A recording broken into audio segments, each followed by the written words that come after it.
Chapter 44:32. In other words, once these handcuffs are put on, they can't be unlocked.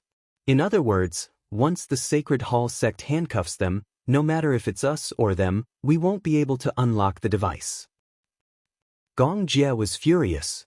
In other words, from the beginning, the Sacred Hall sect wanted to kill them? You can say that. The Sacred Hall sect never thought of letting the hostages leave alive. Gong Jie frowned. It seemed that this matter was much more difficult than he had imagined.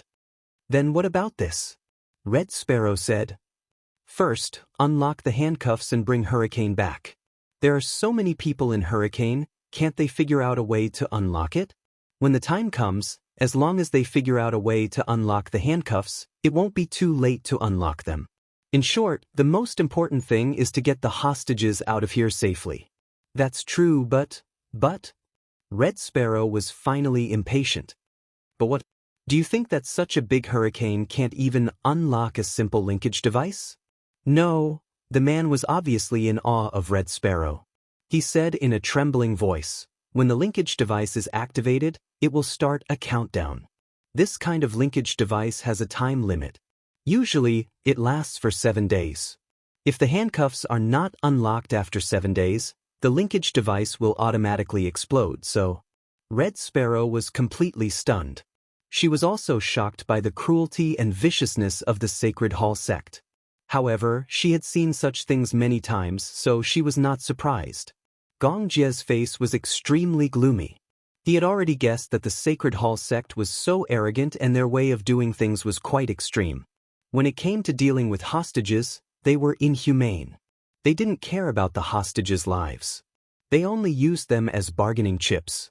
And they were so arrogant because of the value of these hostages. However, even if they knew that their rescue operation might be classified as useless, they would still try their best to save the hostages. Red Sparrow was also confused. I don't understand. They are so extreme. Aren't they afraid that we will give up on the hostages? At that time, Hurricane will target the Sacred Hall sect and launch a crazy revenge. Are they really not afraid of Hurricane? Evil sect. Who are the cults? Gong Jie said, the cults believe in God, but these fake Christians believe that God has been silently protecting them. They think that after they die, they can become gods and become immortal.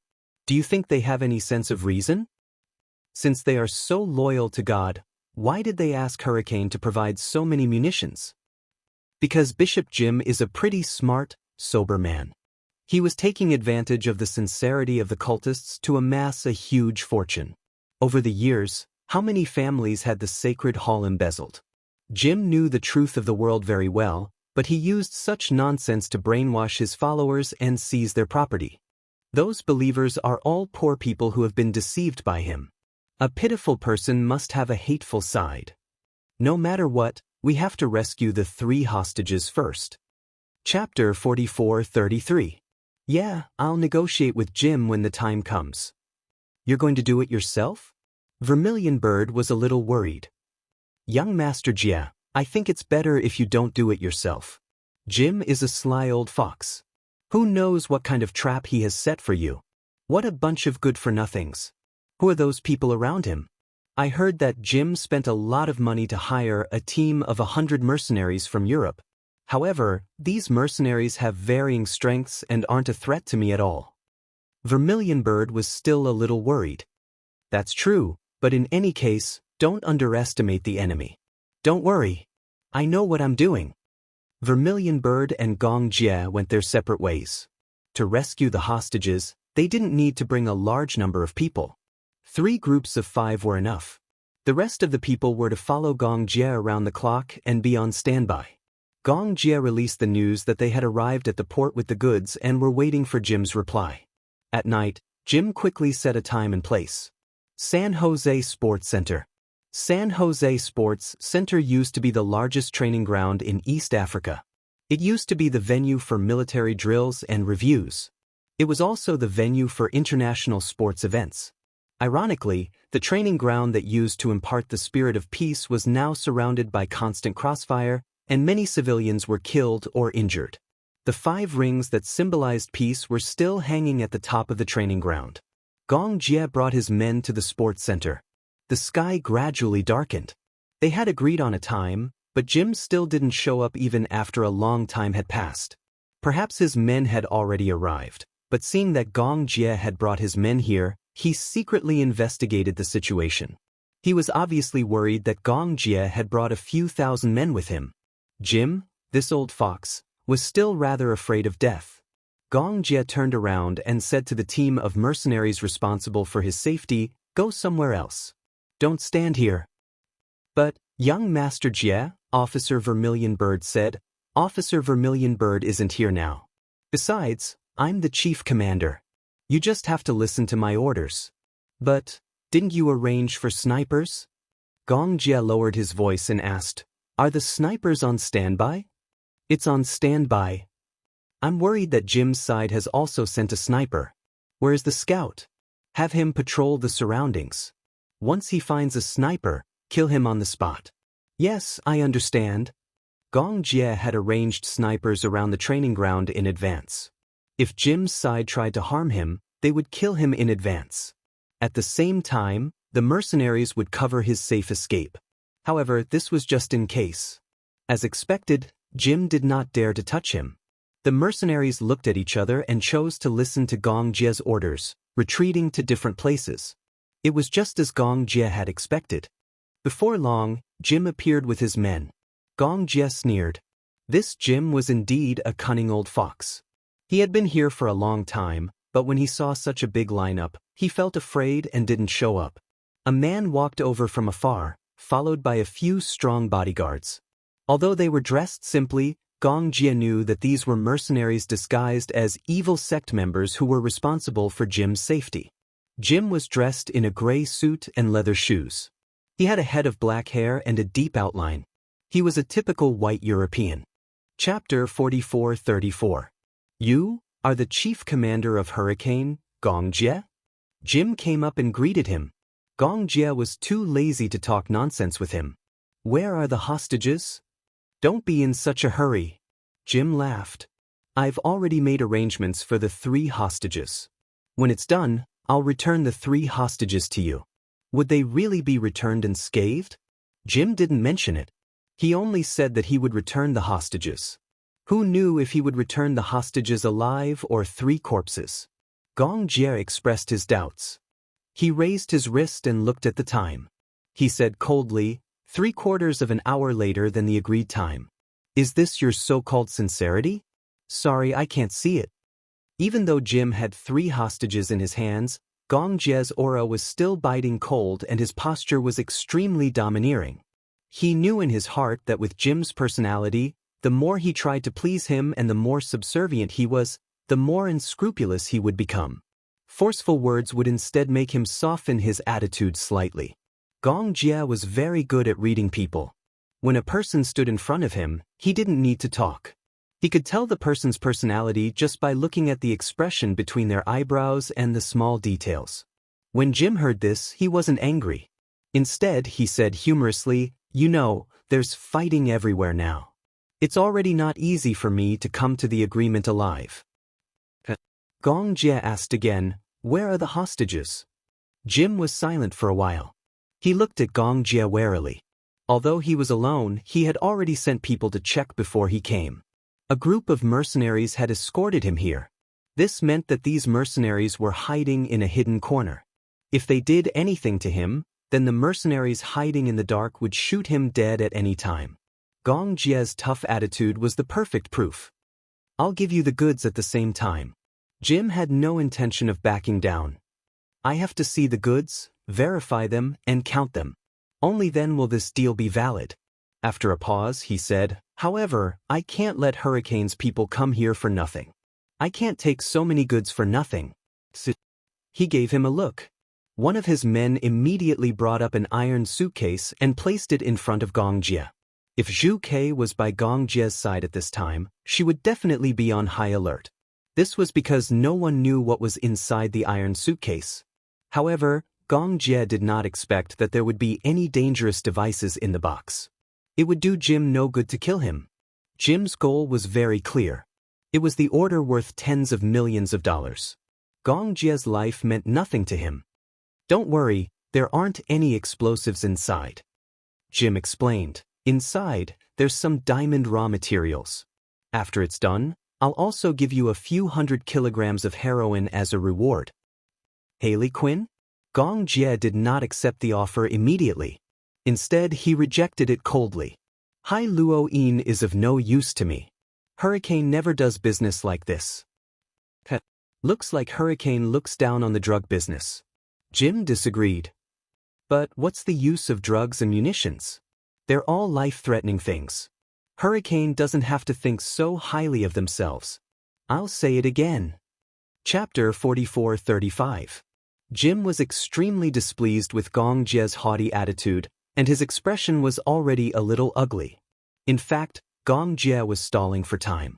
Now, Vermilion Bird had infiltrated the cult in disguise to rescue the hostages. Given Jim's character, he would definitely send the most capable mercenaries to his side. As for the useless soldiers and crab generals left behind in the cult, Vermilion Bird did not care about them at all. Vermilion Bird had very strong anti-reconnaissance and investigative abilities. She would definitely be able to lead her men to rescue the hostages as soon as possible. But before that, Gong Jie had to stall for time as much as possible. If necessary, he would not hesitate to tie Jim up as a hostage. Let's go and inspect the goods first. Gong Jie sneered. It's useless to talk to you. With that, he stood still and waited for Jim's response. Naturally, he would not turn around immediately and leave his back to them. Jim could tell that Gong Jie was also very wary of him. He raised his eyebrows and suddenly asked, among the 3 hostages, there's a man who looks very attractive. When he said that, Gong Jie immediately realized that he was talking about Hua Jin and immediately became nervous. What's wrong? You're so nervous. Jim immediately smiled evilly. Don't tell me that this man has a special meaning to you. Gong Jie's facial muscles immediately stiffened. Don't tell me that this man is your favorite pet?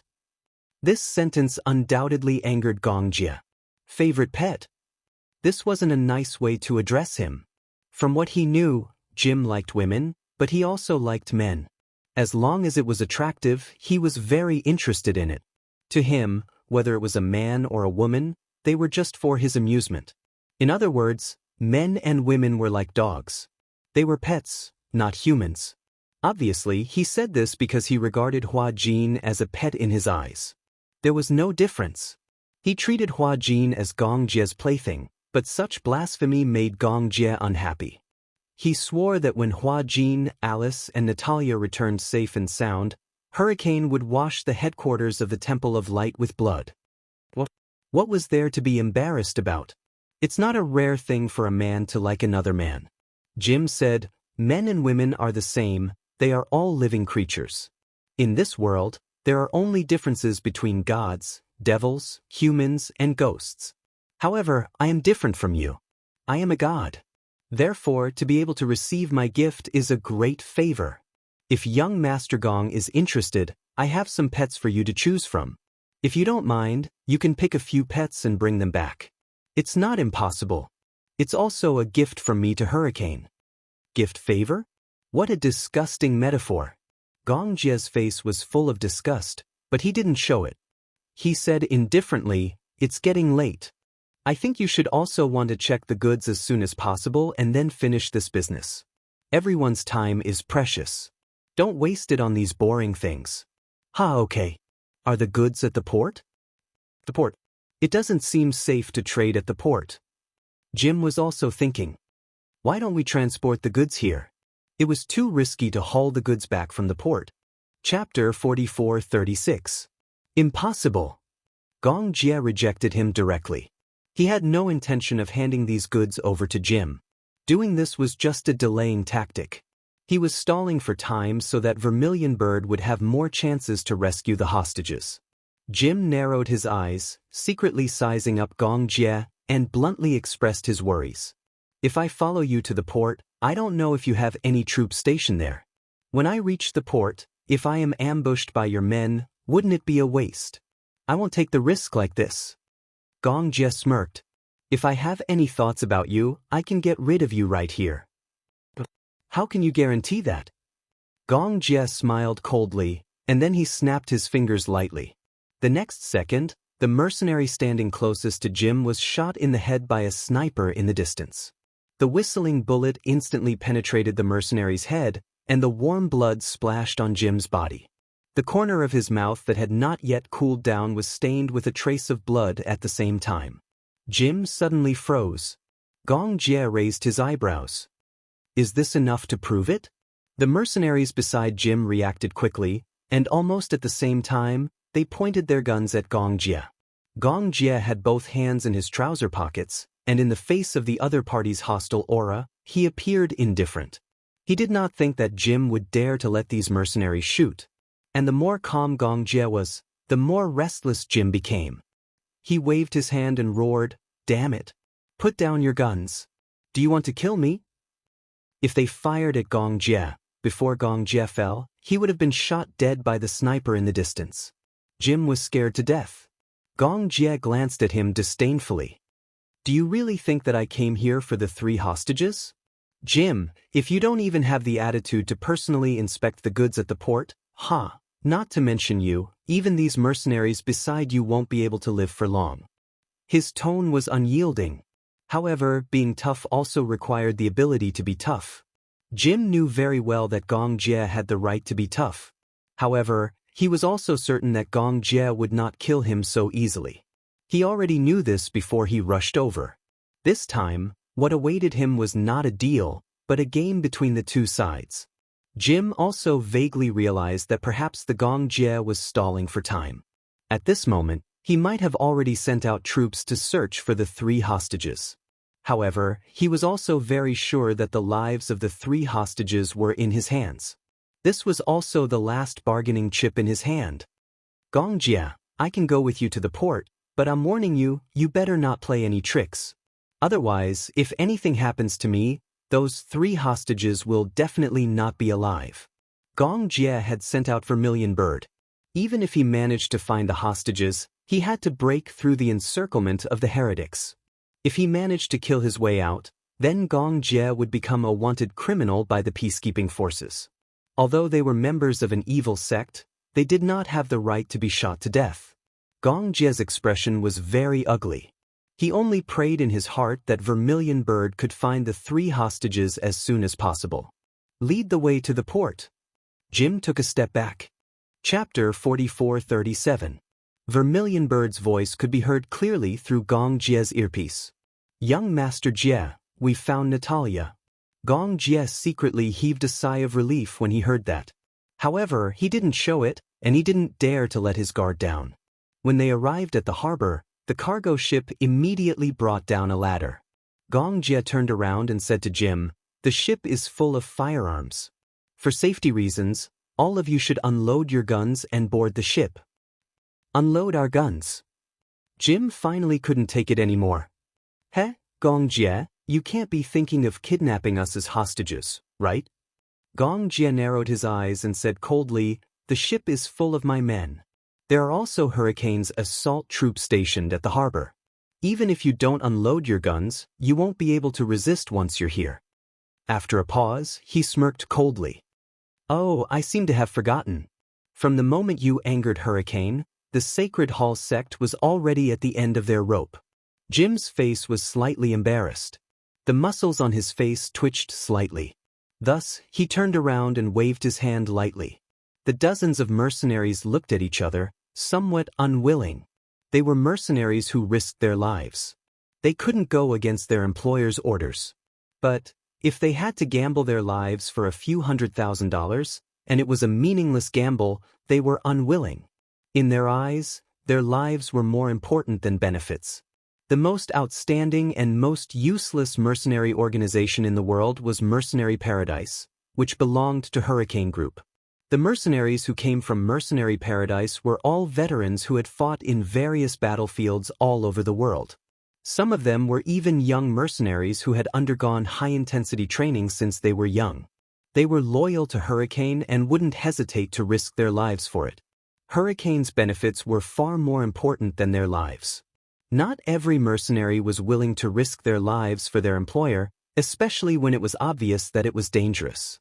As mercenaries, they couldn't unload their guns in front of their enemies. Unloading their guns was like a tiger that had lost its claws and teeth, becoming a weak beast. "Sorry, employer, we can't unload our guns." The mercenaries took a step back. In the night, everyone's face was filled with resistance. Jim looked around and said fiercely, "I've paid you guys. You have to protect me. There's a clause in the agreement. If it's an unnecessary risk, we can refuse to carry it out." Jim was fuming. At that moment, he had become a trapped beast in Hurricane's hands. He turned around and looked at Hurricane with a pale face. For some reason, he suddenly sneered and raised his hands. "Instead of letting my mercenaries unload their guns, why don't you just tie me up? How about that?" Well, the man was a little surprised. "I don't think Hurricane came here with any sincerity at all." "This matter." Sect leader? Upon hearing this, Gong Jie realized that things were developing in an unpredictable direction. Sneering, Jim casually picked up the satellite phone and dialed a number. With a look from Gong Jie, one of the mercenaries behind him immediately rushed out and pinned Jim to the ground. In the blink of an eye, he had him pinned to the ground with his hands behind his back. However, the call had already been made. Chapter 44:38. The three hostages were in danger. Before Gong Jie could react, the mercenaries behind him pushed him to the ground and shielded him with their bodies. On the other side, Jim's mercenaries also raised their guns. Tut tut tut, tut-a-tut. The sound of rifle fire was heard and sparks flew everywhere. The sound of bullets piercing through bodies could be heard from time to time. Gong Jie let out a muffled groan as he felt a bullet in his back. In the midst of the sparks, the close-range battle lasted for a minute. In just a short minute, the mercenaries on Jim's side were completely annihilated by Gong Jie's mercenaries. In the blink of an eye, the port was covered in a river of blood. They couldn't even withstand a single blow. Gong Jie stood up and heaved a sigh of relief. Taking off his bulletproof vest, he pulled out a bullet shell from his back and smashed it on the ground. Because of the bulletproof vest's protection, it only grazed his skin a little. Jim was already pinned to the ground. Gong Jie walked towards Jim and said, "Do a head count." He walked to Jim's side and stepped on his body with his military boots. Expressionlessly, he snatched the satellite phone from his hand and hung it up without hesitation. "Reporting, young Master Jie. We've done a head count. No team members are dead, but 2 are injured. Is it serious?" "It's not serious." Gong Jie put on his earpiece and called Vermilion Bird. Soon, Vermilion Bird picked up the call. "Vermilion Bird, how's the progress?" "Young Master Jie, we found the 3 hostages safely and are on our way back." "Did everything go well?" "It went well. We didn't lose any team members, but a few of my team members and I were injured." "Is it serious?" "It's not fatal. What about you? How's it going?" Everything went well. It went so smoothly that it made one's heart palpitate. The whole thing went too smoothly. In fact, it went so smoothly that it was unbelievable. Gong Jie caught a glimpse of Jim, who was pinned to the ground, from the corner of his eye. A sly smile gradually appeared on the latter's face. Instantly, his temples throbbed violently. For some reason, this smile was a little creepy and made one feel uneasy. He grabbed Jim and went straight to the point. "You're not Jim. Who are you?" "What? Young Master Jie, didn't I hear that your subordinates brought the hostages back safely? However, do I need to remind you that your wishful thinking seems to have gone wrong? Sect Master had long expected that you would not obediently fulfill the deal." "Who are you?" Gong Jie was getting more and more annoyed. Even though the information reported from the other side was that they had safely evacuated with the 3 hostages and were on their way back. However, he had a feeling that things weren't that simple. Jim's smile became even more dazzling. Gong Jie was certain that this man was definitely not Jim. He grabbed him by the collar and asked coldly, "Who the hell are you?" Before Jim could speak, his satellite phone suddenly rang. Gong Jie looked at the satellite phone in his hand and felt a boundless chill seeping into his body. His limbs immediately became incomparably cold and his scalp numbed. Answer it. Why aren't you answering it? Jim urged him on. Gong Jie answered the call. On the other end, a middle-aged man's deep and sinister voice could be heard. Young Master Jie, how have you been? Jim? Was the person on the other end the real Jim? Chapter 44:39. How could the real Jim show up so easily? Your subordinates rushed into my territory and killed several of my followers. May I ask, how should I settle this debt with you? On the other end, the man's voice was filled with displeasure, but his calm tone made people feel even more terrified. Gong Jie frowned. Originally, he thought that since Hua Jin and the others had been brought back safely by the vermilion bird, then, in front of Jim, he should naturally have some confidence. However, for some reason, hearing Jim say this made his hair stand on end. I hate disobedient children the most. On the other end, the man complained, originally, the deal that has already been agreed upon, can't you just obediently fulfill it? Why do you have to play these tricks? I'm really tired of it. What do you want? Jim no longer spoke. However, through the satellite phone, Gong Jie could vaguely hear that Jim was in a very empty square. In the square, the sound of a loudspeaker suddenly came from the square.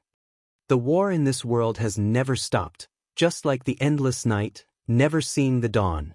After today, tomorrow, those soldiers will rush in and slaughter us wantonly.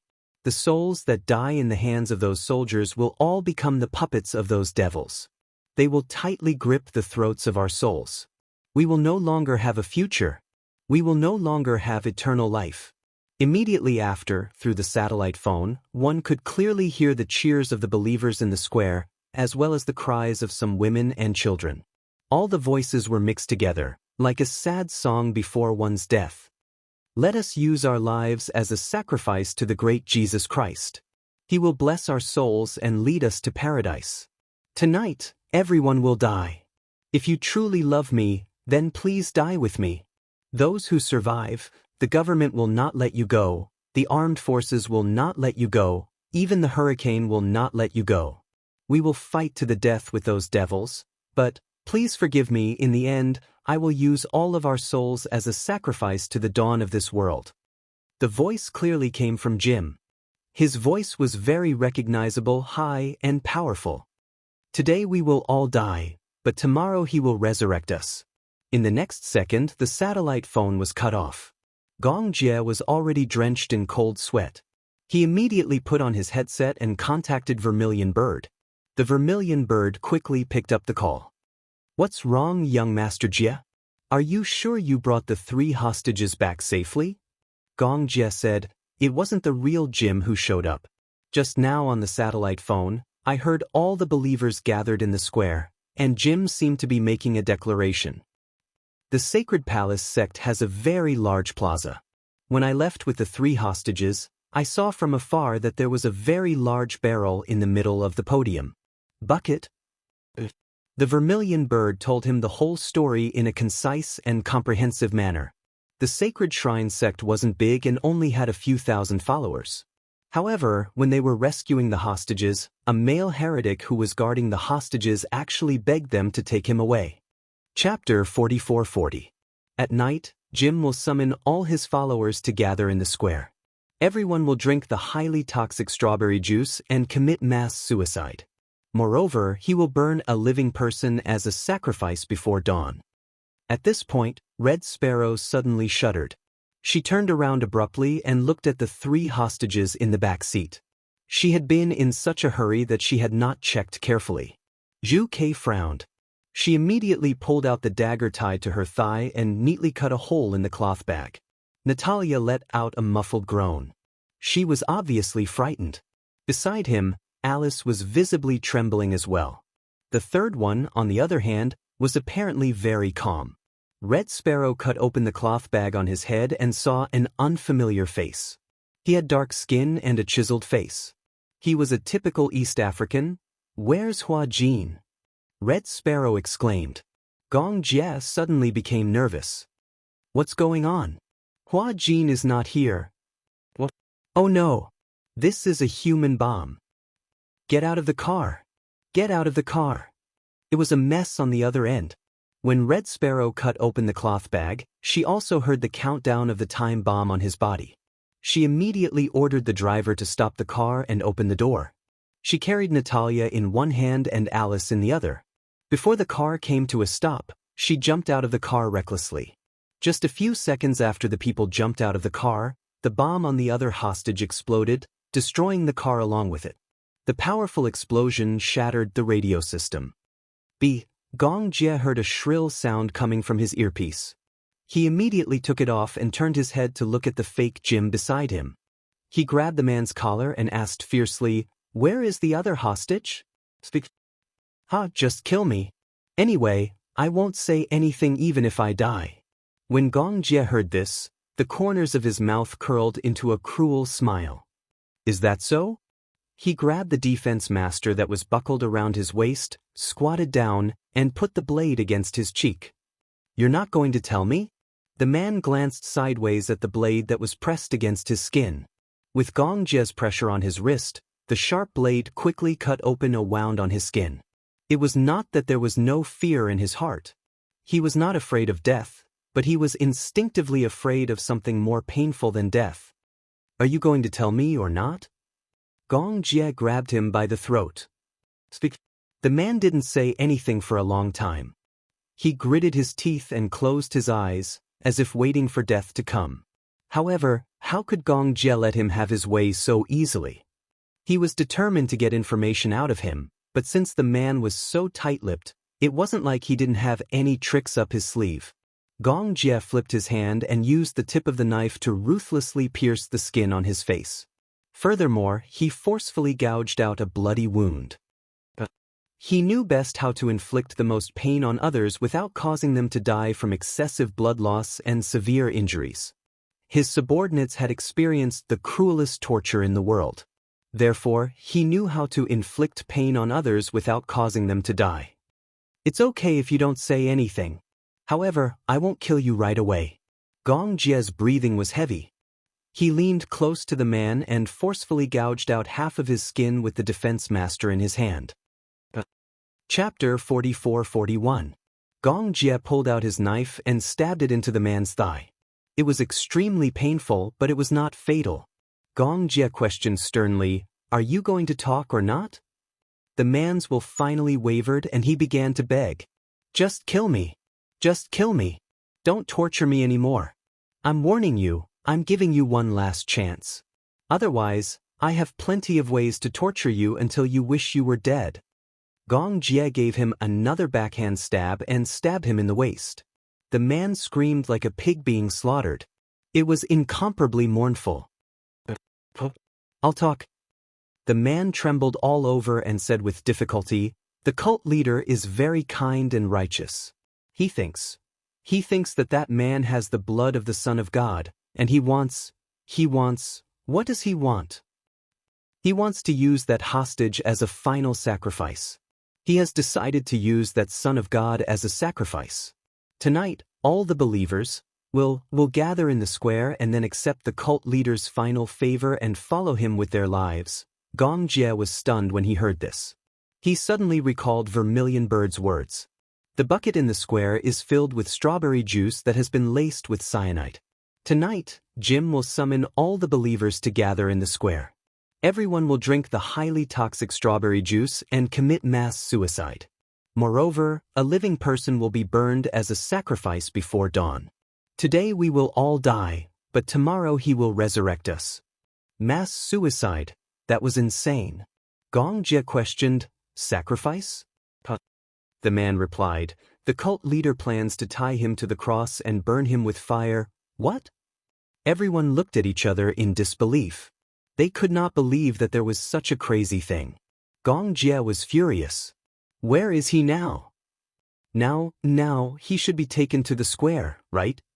Where is the square? The man suddenly stopped talking. He did not want to reveal so much information. "Are you going to tell me or not?" Gong Jie held defense master tightly. His gaze was piercingly cold, like a beast waiting to hunt in the dark night. The man was scared half to death and finally confessed everything. "I'll take you there. I'll take you there. I beg you, don't torture me anymore." Hearing this, Gong Jie stood up, looked around and ordered, "Prepare weapons and a car for me." "But, young Master Jie, there are battles everywhere. It's too dangerous to go there rashly. Cut the crap." Gong Jie turned around, full of murderous intent. "Go and prepare. Your subordinate will go and prepare now. Long live the Divine Temple. Long live Jim. Long live the Divine Temple. Long live the Saint." Hua Jin was awakened by a group of majestic roars. He opened his eyes in a daze. Before he fully regained consciousness, he saw a huge square in front of him under the moonlight. In the square, a group of believers gathered together. Some were carrying babies while others were supporting each other. He was startled. Just as he opened his mouth, he suddenly saw a man in a black robe carrying a bucket of things and walking in front of him. "What are you doing?" Before he could see clearly what was in the bucket, he saw the man pick it up. Chapter 44-42. Suddenly, a bucket of gasoline was poured over his head. The gasoline drenched his body and instantly corroded his whip wounds. Hua Jin sucked in a breath of cold air and gritted his teeth. He lowered his head, and only then did he clearly see his current situation. He was tied to a cross, and there was a pile of firewood under his feet. On the side, a believer held a torch in his hand. The flame bloomed eerily in the night wind, like a deadly flame flower. Hua Jin suddenly felt his hair stand on end. Were they going to burn him alive as a sacrifice? In the square, hundreds and thousands of believers knelt down devoutly. "Holy Sun, please bestow eternal life to our leader. Please bestow eternal life to us. Long live His Highness the Holy Sun." A group of people knelt down in front of Hua Jin inexplicably. Hua Jin saw that their faces were either filled with joy or tears. Some women were holding babies and kissing their husbands reluctantly. At this moment, a group of people followed a man in a suit onto the stage. It was Jim. Hua Jin had seen him a few times. It was said that he was the leader of the thousands of believers in the square, the great leader of the Sacred Palace sect. Jim stood on the podium, and for the last time, he faced all the believers and gave a speech. "Tonight here, everyone will die. If you really love me, please be sure to die with me with dignity. In the future, the Lord will bless your souls with eternal life. In the bucket in the middle of the podium, there is strawberry juice with hydrogen chloride." Hydrogen chloride? Hua Jin suddenly felt a chill run down his spine. That was highly toxic. Even a small amount of hydrogen chloride was enough to kill. Moreover, death would be quick, although it would be less painful. But were these people crazy? Were they trying to stage a mass suicide? Hua Jin was puzzled. He knew too little about this world. He did not understand why these crazy people would choose to commit mass suicide when they were living well. "Great leader, please allow me to make a request, okay?" At this moment, a woman suddenly stood out from the square. She wore a headscarf and walked to Jim with tears streaming down her face. She first knelt down and kowtowed devoutly. Then she drew a cross on her chest. "Sect Master, I have a child." She turned around, and immediately, a man stood up. He looked like her husband, and he was holding a baby in his arms. The baby was no more than 10 months old. The woman's face was full of grief. "Great leader Jim, the children are innocent and holy. They don't need to go through this ceremony. Can he not participate in this ceremony?" "Cut the crap." Jim didn't say anything, but the bodyguard beside him cursed on the spot. "How dare you disobey the sect leader's orders?" The bodyguard immediately jumped off the stage and reached out to snatch the baby from the man's arms. The woman cried and threw herself at them, begging, "Please, let this child go. He's innocent. Please, please don't be so cruel, okay? You better do it yourself. Otherwise, I'll beat you to death, you bitch. Then, choke him to death along with this filthy child." The other believers began to jeer. "Unclean. Dirty. They're insulting the Sacred Palace sect. Sect Master, please kill them. That child is unclean and will bring misfortune to the Sacred Palace sect. Kill them. Kill them." Chapter 44-43. Hua Jin's heart was filled with sorrow. How pitiful were these believers to believe in an evil cult to such an extent that they wouldn't even let off an innocent child. The child was still so young that he didn't even understand what was happening. His pair of helpless eyes kept looking around, frightened by the shrill screams of the people around him. These believers looked so contradictory. They were afraid of death, but they also looked forward to it. It was as if death would really bring them eternal life. It was as if their souls would be purified because of it. What exactly did this damned Sacred Palace sect brainwash them? You choose. The bodyguard's face was cold. Do you want to kill this child, or we will behead you honorably? The poor mother took the child from her husband's arms and looked at the pure and flawless face of the child in her arms. Even if she couldn't bear it, she had to endure the pain and make a decision. I choose to do it myself. Hua Jin suddenly shouted to stop her. Everyone turned to look at him. Under everyone's gaze, Hua Jin was at a loss. He pondered for a while and finally gathered his courage and said seriously, "Everyone, don't listen to the nonsense of this so-called leader. What Sacred Palace sect? He will only bring you misfortune." However, no one understood what he said. They couldn't understand Chinese. The saint has spoken. The believers once again kowtowed devoutly.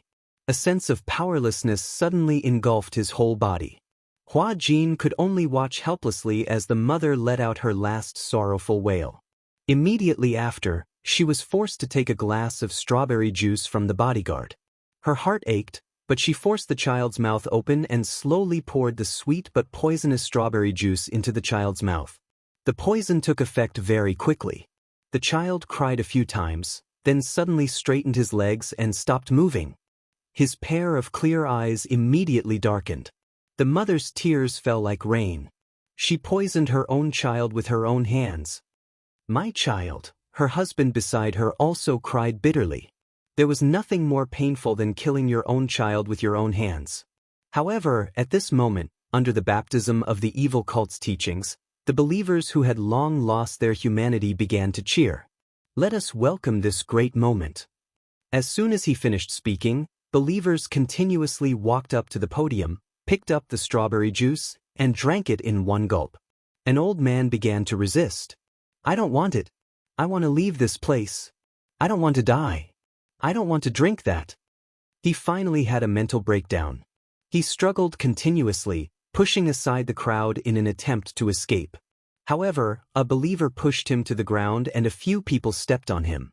Another believer brought strawberry juice and forced it down his throat. How could a powerless old man be a match for these crazy believers? He was forced to drink the strawberry juice.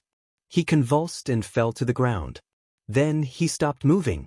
One after another, believers drank the strawberry juice, and more people went up to the stage to receive it. In the blink of an eye, many people in the square had fallen. The night breeze blew gently, as if something was wailing mournfully. Hua Jin watched as the believers drank the strawberry juice, but he was powerless to change the situation. Chapter 44-44. Hua Jin did not expect such a thing to happen in this peaceful era. He also did not expect that the world was not as peaceful as he thought it was.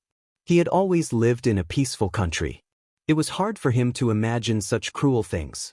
Now, this tragic scene was playing out in front of him. Perhaps it was because the smell of gasoline on his body was too pungent, but he suddenly felt nauseous. Ugh, he wanted to vomit and felt extremely uncomfortable. He struggled for a while, but his hands were tightly bound and he couldn't move. A believer walked over with a torch. At the same time, the believers in the square became more and more enthusiastic. Long live the Son of God. Long live the sacred shrine. Long live Lord Jim. It was like the last carnival before death. Hua Jin did not know if it was the believers' sorrow or the world's sorrow. It was said that these believers became Jim's fans and supported the sacred shrine because they thought the sacred shrine gave them the last pure land. Most of these believers were refugees from warring countries. Some were even civilians from developed countries. Some of them were old people who had experienced world wars. Some of them were people who had experienced the global financial crisis and went bankrupt. The sacred shrine was founded to fight racial discrimination. Jim was enthusiastic about helping the poor, but he was rejected by some stubborn conservatives in the church. Therefore, Jim decided to build his own church, a sacred church that was truly free and equal. A church that even black people could enter. In the beginning, racial discrimination became more and more severe. Many black people worshipped him as Jesus Christ. He went door to door to collect donations and sold small animals. Finally, he raised enough money to build the church. They set up free cafeterias, daycare centers, clinics for the elderly, and other social services. However, later on, the sacred shrine became more and more different from traditional Christianity. Its teachings were gradually distorted. Later, Jim moved the core believers to Xianxia in East Africa. He promised the believers that it would be a tropical paradise without the evil of the outside world. Most of the core believers followed him to Xianxia. They were forced to work according to Jim's instructions. Everyone worked together to build the sacred shrine. All the believers lived in the sacred shrine isolated from the outside world. They were extremely poor. They had no private property, no personal life, and no space for thoughts. They were closely monitored by Jim's armed guards. Any believer who tried to ask for personal freedom, such as sex without Jim's permission, would be severely punished. If a believer was found to have apostasy, they would be tortured or even deprived of their life. They did not even know that the outside world was not the end of the world they imagined. Jim, on the other hand, lived a life without restrictions. He owned the fruits of the believer's labor. He lived in a luxurious room with all the modern facilities. He could have sex with any male or female believer. The believers were required unlimited worship, loyalty, and absolute obedience to Jim. Chapter 44-45. A pitiful person must have a detestable side. Ignorance was also a sin. Hua Jin's heart gradually sank into despair. He thought that Alice and Natalia should have been rescued. What he was about to face was probably death.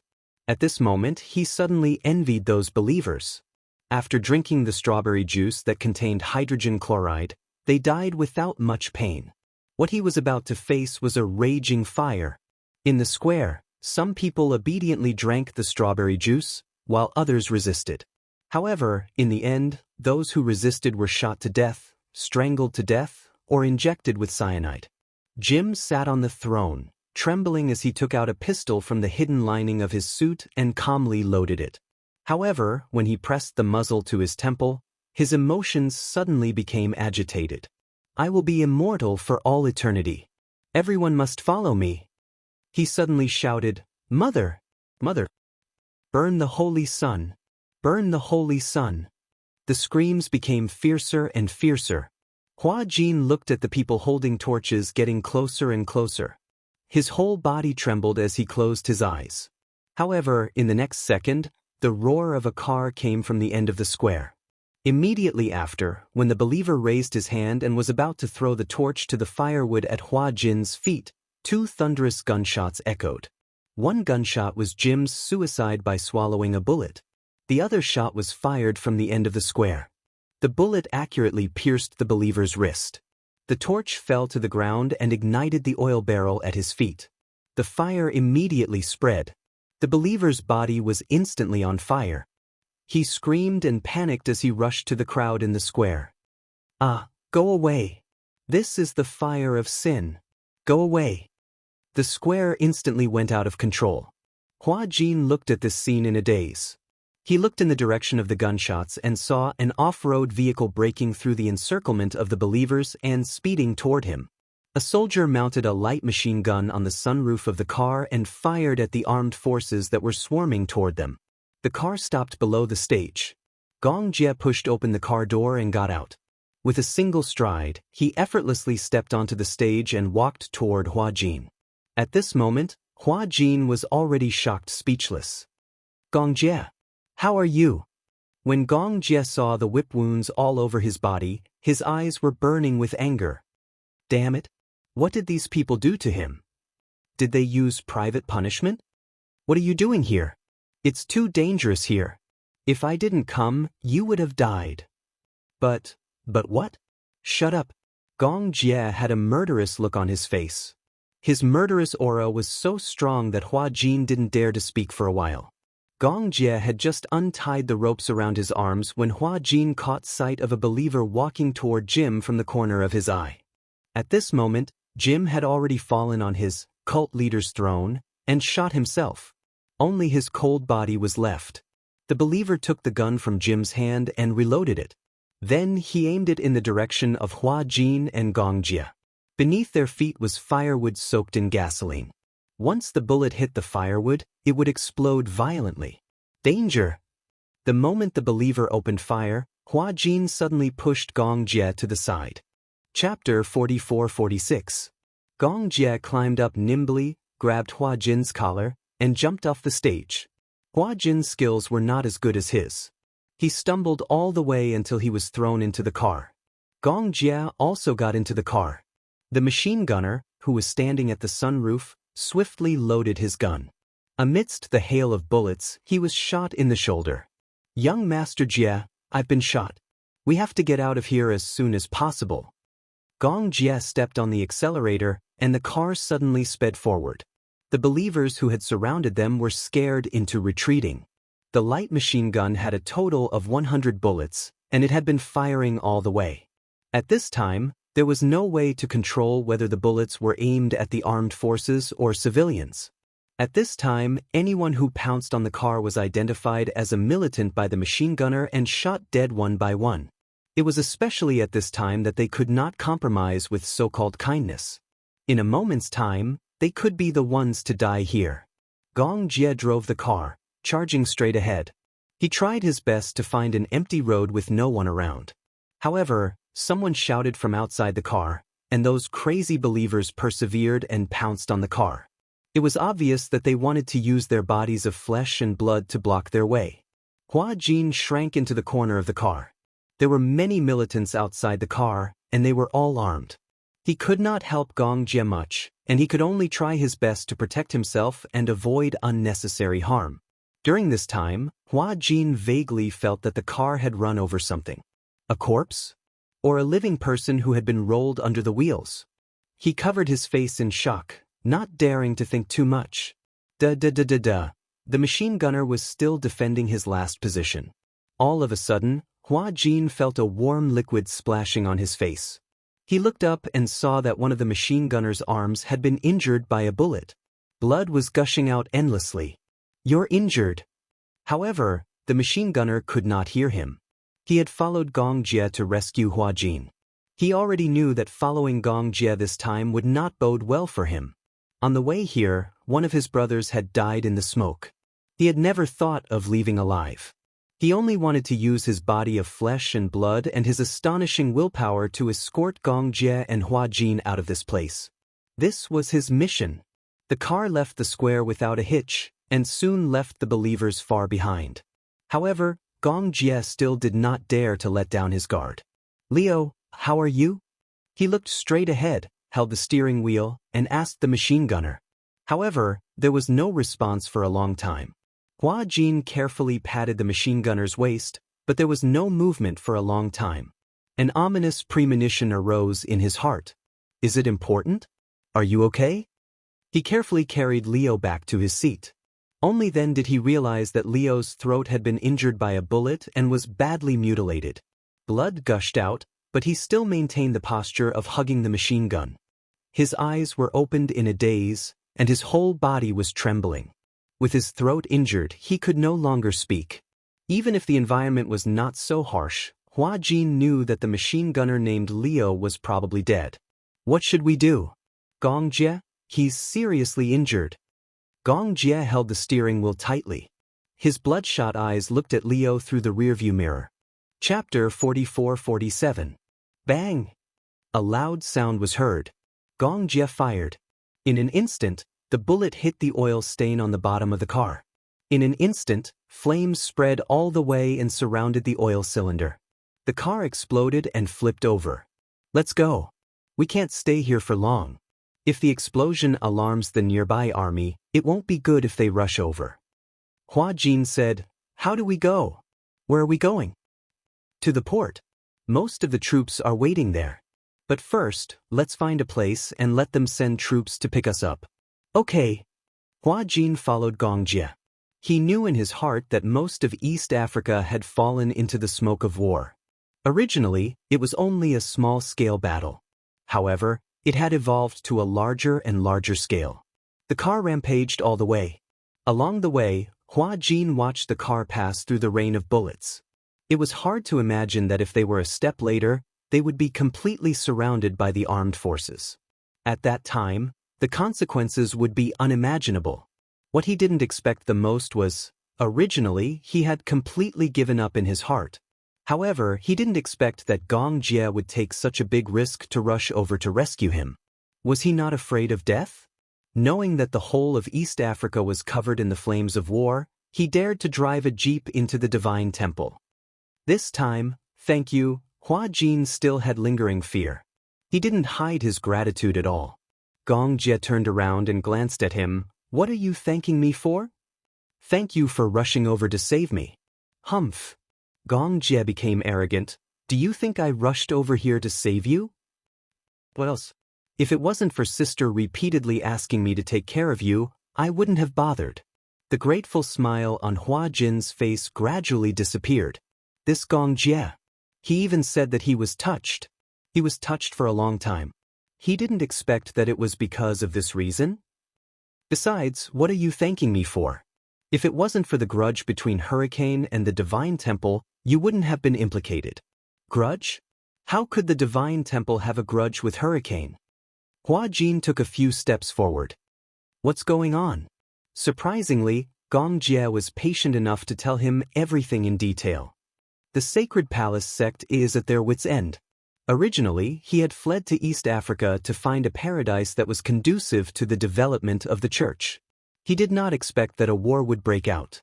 Without enough food and armaments, they were like trapped beasts in East Africa.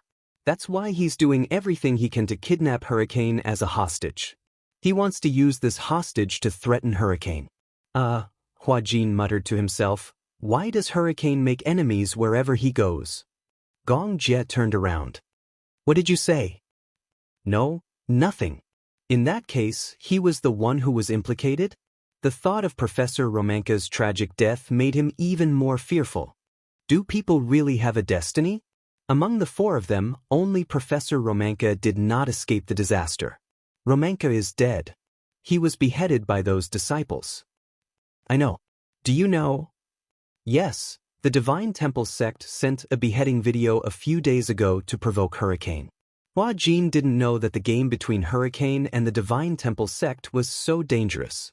Chapter 44-48. We are about 40 kilometers away from the port. If we walk, we might not be able to get there in one night. We have to get back to the port before dawn tomorrow. If his men did not come to their rescue in time, then they might be trapped in such a chaotic place. What worried him even more was that there seemed to be no news from Vermilion Bird. In the last call, he seemed to have heard the sound of an explosion. Gong Jie suspected that Jim had replaced Hua Jin with another suicide bomber, pretending to be a hostage. In fact, he had enough explosives tied to his body. He did not know how Vermilion Bird, Natalia, and Alice were doing. He had already dispatched dozens of mercenaries to search for them according to the location of the last call. So far, there was no feedback. However, Gong Jie was not worried about Vermilion Bird and the others. His most important goal now was to get Hua Jin out of here safely. However, these 40 kilometers on foot was nothing for him. Normally, 40 kilometers was just one of his training subjects. But for Hua Jin, although 40 kilometers was really long, under the control of the desire to survive, it could always stimulate his infinite potential. In order to survive, 40 kilometers was nothing at all. The scary thing was that he did not know what he would encounter on this 40 kilometers road. Put this on. Gong Jie handed him a bulletproof vest.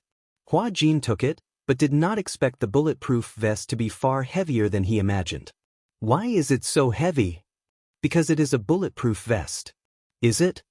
Hua Jin said, I have seen bulletproof vests before, but they are not this heavy.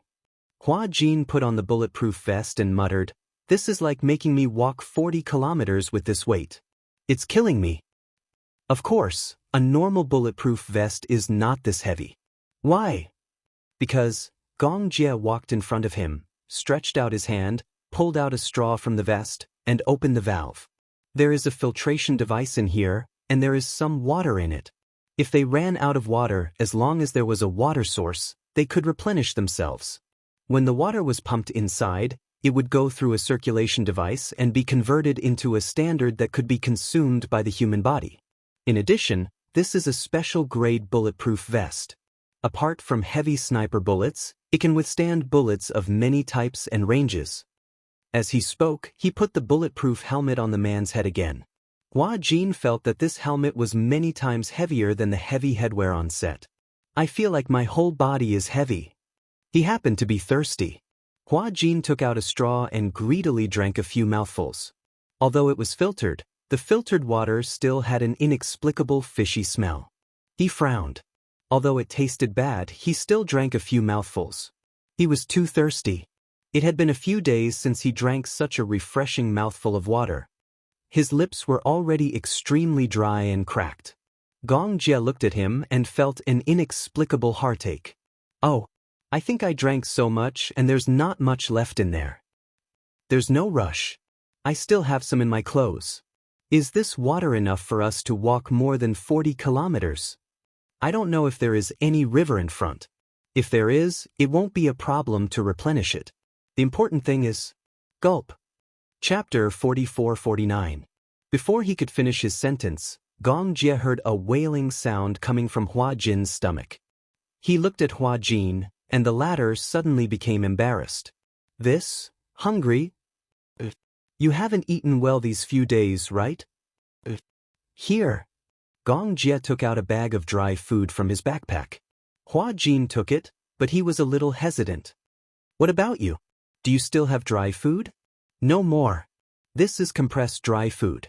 It should be able to replenish as much energy as possible. Then if I eat it, what about you? Gong Jie played it down. We'll take it one step at a time. I can hold on for a while, but if you can't hold on, I'll carry you and both of us will be finished.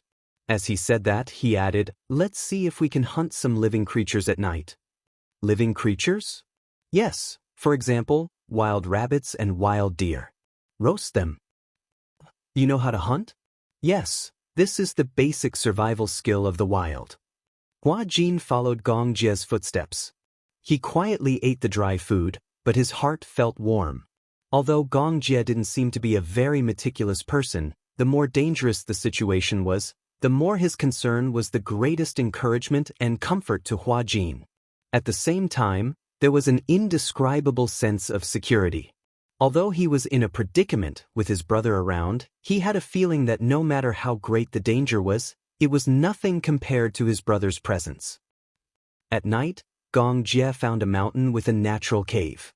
The weather at night gradually turned cold. The wind was strong, and the cave was very warm. Hua Jin carried some firewood. Gong Jie used the flint that he carried with him to light the firewood and started a fire. Stay here and warm yourself. Don't walk around.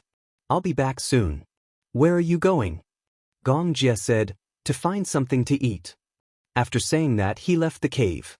Hua Jin obediently guarded the fire. Wrapped in his military coat, he gradually fell asleep. She woke up in a daze, but to her surprise, Gong Jie had already returned. At the same time, he smelled blood. Hua Jin curiously stood up and walked over, but Gong Jie heard his movements. He's awake? Yes. Hua Jin walked to his side and saw that he had caught a small deer. Where did this deer come from? Gong Jie said, this deer broke away from the herd. I saw her at the bottom of a hill. She seemed to have broken her leg. Ah, so pitiful. Well, if it wasn't for me, it might have been eaten clean by the wolves. When Hua Jin heard this, he didn't know whether to laugh or cry. Even if you brought it back, wouldn't it be eaten clean by you? Being eaten by me is better than being eaten by wild wolves. Wild wolves might leave behind bones. If it was eaten by you, it might not even have a complete corpse. Gong Jie looked at him unhappily. You seem to like arguing with me? I'm bored anyway. Hua Jin sat down beside him. Watching him skinning the deer skillfully, he couldn't help but complain, if I didn't know better, I would have thought that you were a butcher. Get lost. Don't be so fierce. Hua Jin felt wronged. It's so boring. How can I relieve my boredom if I don't talk? You have the strength to talk. Gong Jie snorted. I'm exhausted, so don't bother me. Chapter 4450. Venison was a delicacy in the world. Even without seasoning, the fresh and tender meat made him yearn for it. He gave the only dry food he had on him to Hua Jin. He was so hungry that his stomach was rumbling, and he still had to peel off the deer's skin.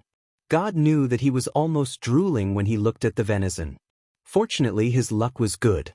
Not long after leaving the cave, he heard a deer crying at the bottom of the hill. It was relatively smooth. 20 minutes later, Gong Jie put the venison on the fire and handcuffed it happily.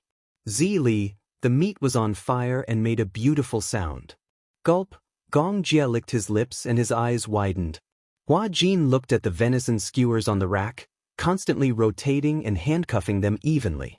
He actually started to crave for it. However, I heard that eating barbecue can easily cause cancer. Hua Jin suddenly came up with a philosophy of health. Gong Jie glanced at him meaningfully. You don't have to eat it. No, I want to eat it. Didn't you say that barbecue can cause cancer? It will be fatal if you don't eat it. Hua Jin spat out another golden sentence. Gong Jie couldn't help but be amused by him. At such a critical moment, this clown could actually make him laugh. However, this venison looks very small. Even if 2 people eat it, they shouldn't be able to finish it. Don't worry, I'm so hungry now that I can swallow a cow. Hua Jin said silently, usually, people who say that seem to be too hungry, but if they really eat it, their combat strength is not good. Gong Jie glanced at him coldly. Was this guy a bar spirit?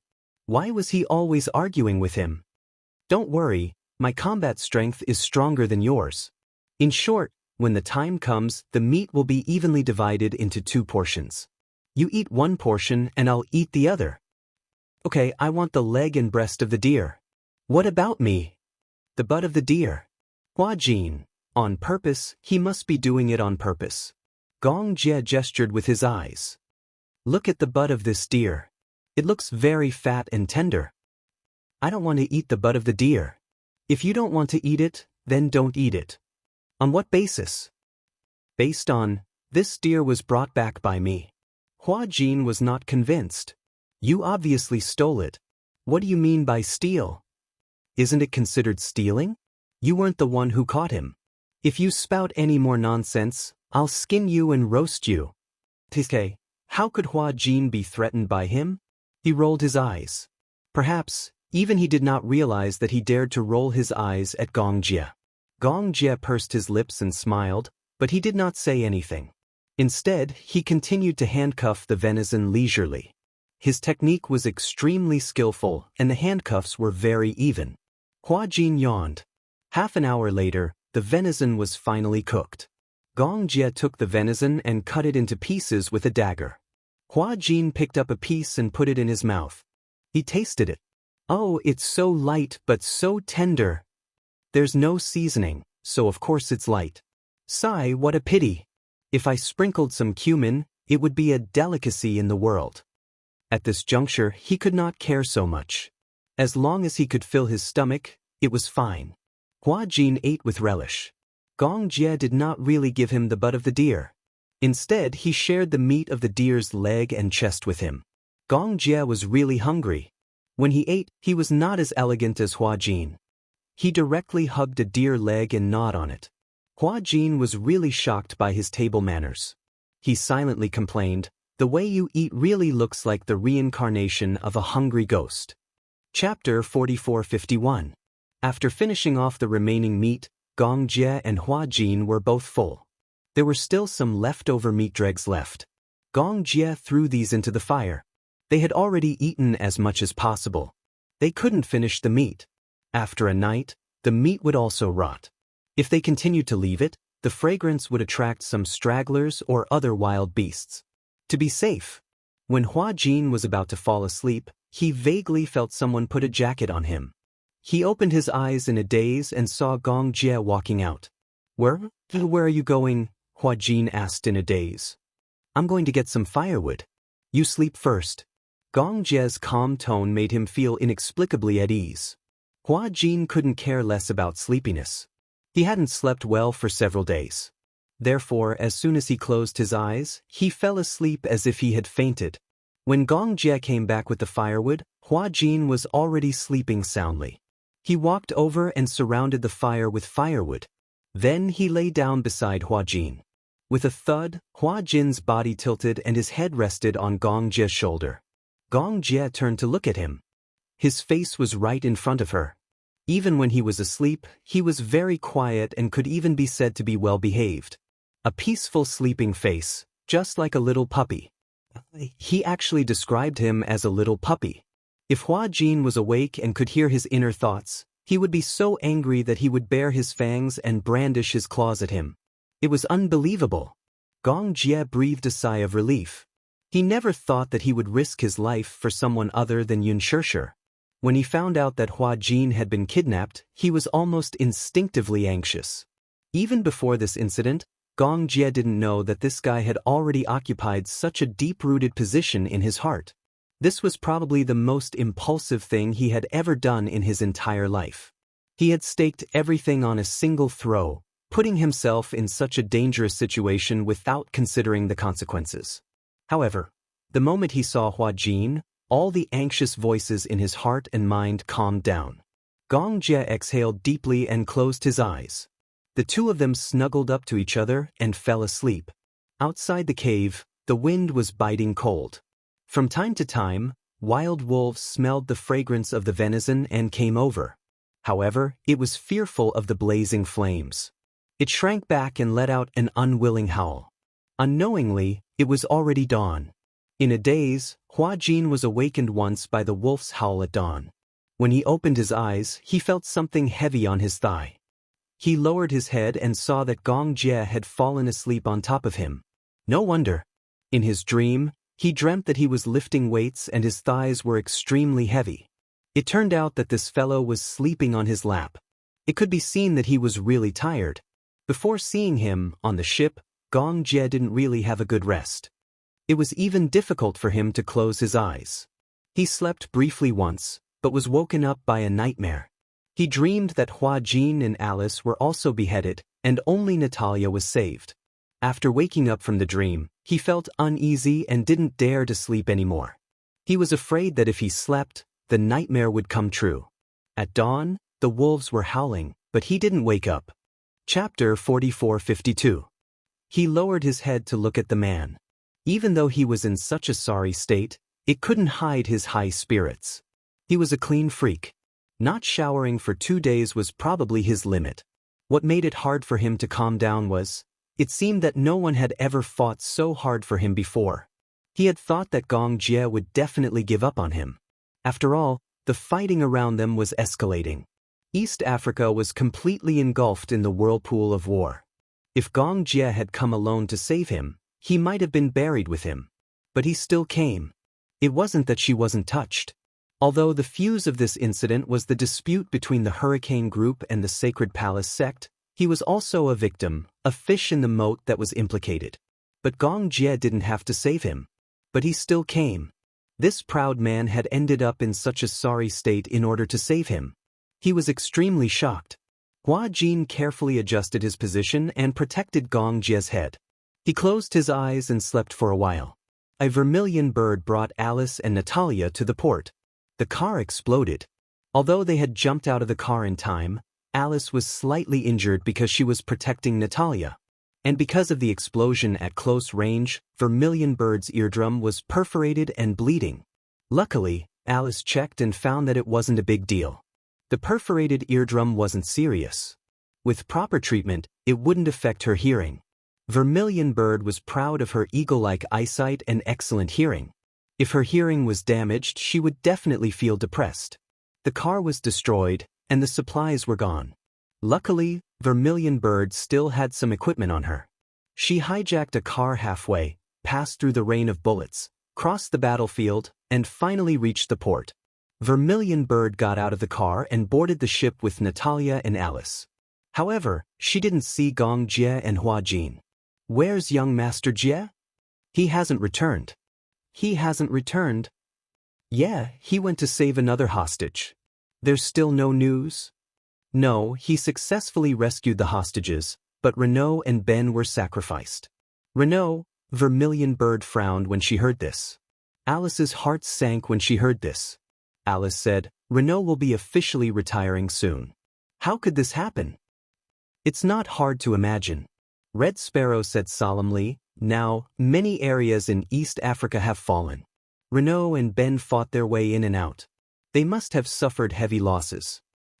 I heard that something happened last night. The people of the Divine Palace sect killed themselves. What? Vermilion Bird and Alice turned pale with fright. How could this be?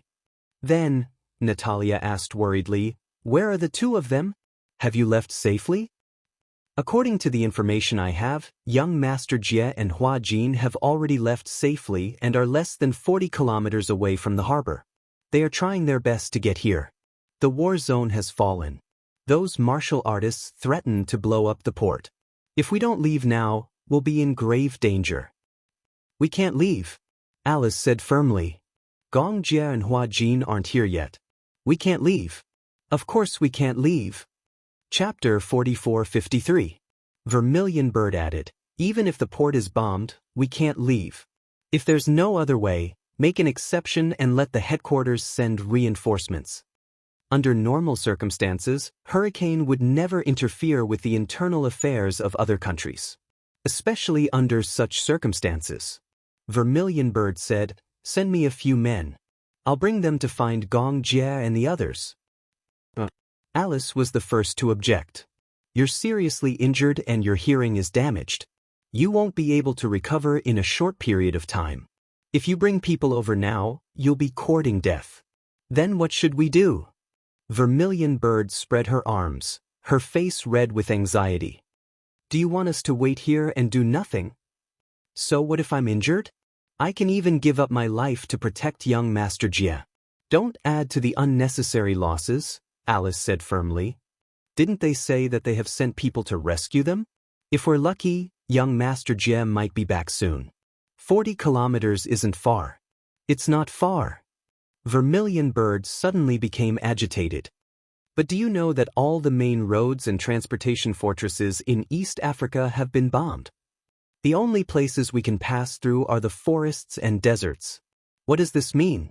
We'll have to search the mountains and the plains to find two people. It's like looking for a needle in a haystack. Since you know it's like looking for a needle in a haystack, Alice took a deep breath. Then don't be impatient. Don't act rashly. Act rashly? Vermilion Bird was agitated. Aren't you worried about young Master Jie? Alice's eyes flickered slightly. Vermilion Bird said, now that young Master Jie is in deep danger, you can still speak so casually about not acting rashly. Will it work if you go? Alice exhaled. On the contrary, I'm more worried about Gong Jie than you are. But if you go there like this, will it definitely work? Why don't you wait a little longer? It won't be too late for you to go if there's really no news. Vermilion Bird bit her lip, her gaze cold. Officer Vermilion Bird, listen to Alice. Don't be so agitated. Young Master Jie also has the ability to protect himself. He also has outstanding experience. In a place like this, he definitely knows how to protect himself. Vermilion Bird was extremely angry. She walked to the railing and ruthlessly punched the railing. The sound of flesh hitting flesh was so clear. Vermilion Bird, I understand your feelings. Alice walked to her side with a complicated expression and gently patted her shoulder. I'm worried about Gong Jie, just like you. But look at how dangerous it was on our way here. You've lost so much of your stamina, and you're injured. If you go over, it'll be a meaningless sacrifice. Why don't you let someone else go? Besides, I've already said that I've already sent people to look for Gong Jie and Hua Jin. Don't worry. The Vermilion Bird lowered its head and closed its eyes, but did not speak. The bloodstains on her golden hair had already dried up. Together with her sweat, they stuck to her cheeks, making her look incomparably miserable. After a long while, she said gloomily, got it? So thirsty? Hua Jin followed behind Gong Jie without stopping for a moment. Besides the heat, there was also the physical exhaustion from the long journey. The water in his body was evaporating at an accelerated rate, and he wanted to drink water.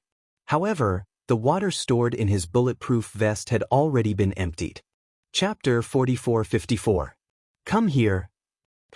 Hua Jin walked over in a daze. What are you doing? Gong Jia opened his bulletproof vest.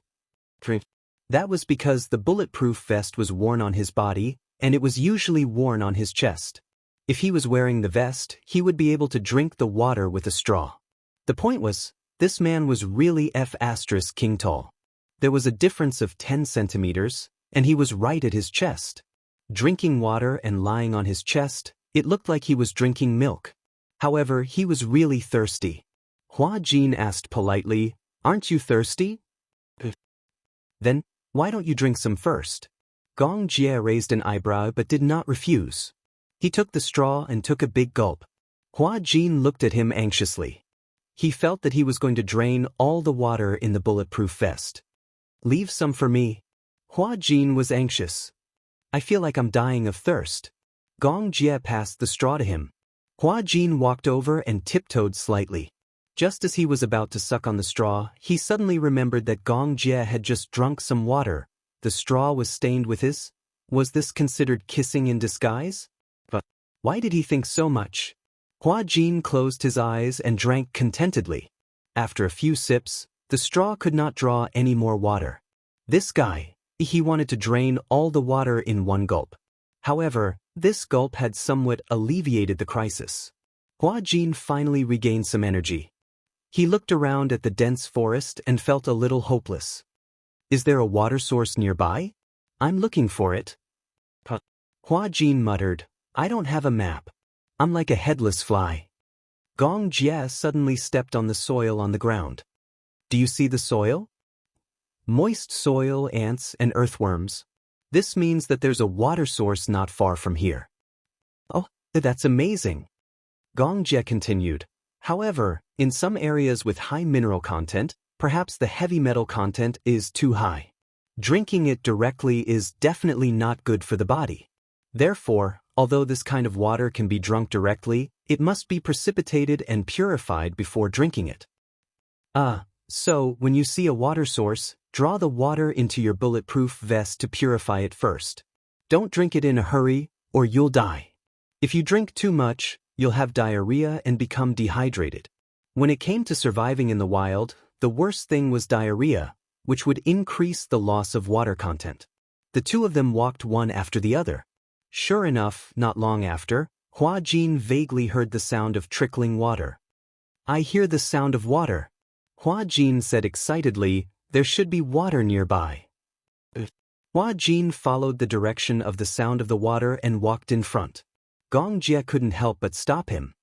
Slow down. What if you fall? Only then did Hua Jin slow down. After walking for a few dozen meters, they finally saw a small stream. Gong Jia walked down and first checked the water quality. It was actually drinkable. He cupped the stream water and took a sip. It was slightly sweet. Wow, it's delicious. It was even better than mineral water. Hua Jin directly buried his head in the water, opened his mouth wide, and drank to his heart's content. Gong Jia drank more elegantly. He cupped the water and drank it sip by sip. Even if he was at the end of his rope, he still maintained his elegant posture. Chapter 4455. Hua Jin imitated his actions. He took out the water pipe and slowly pumped out the water. As more and more water was pumped out, Hua Jin gradually felt that the bulletproof vest was getting heavier and heavier. It's so heavy. Gong Jia said, later, be careful when you walk. Don't step on the trap. Along the way, Gong Jia found a few traps used to hunt rabbits and deer. They were probably set up here by the locals. However, this kind of trap was the most old-fashioned kind. Generally, the more advanced traps would catch the prey without causing too much damage. In this way, most of the prey caught would be alive and the meat would be fresh and tender. However, this kind of old-fashioned trap would have infinite strength once it caught something. It was extremely difficult to break free. The prey would die from excessive blood loss. When that happened, the blood would coagulate, and the freshness of the meat would be affected. Got it?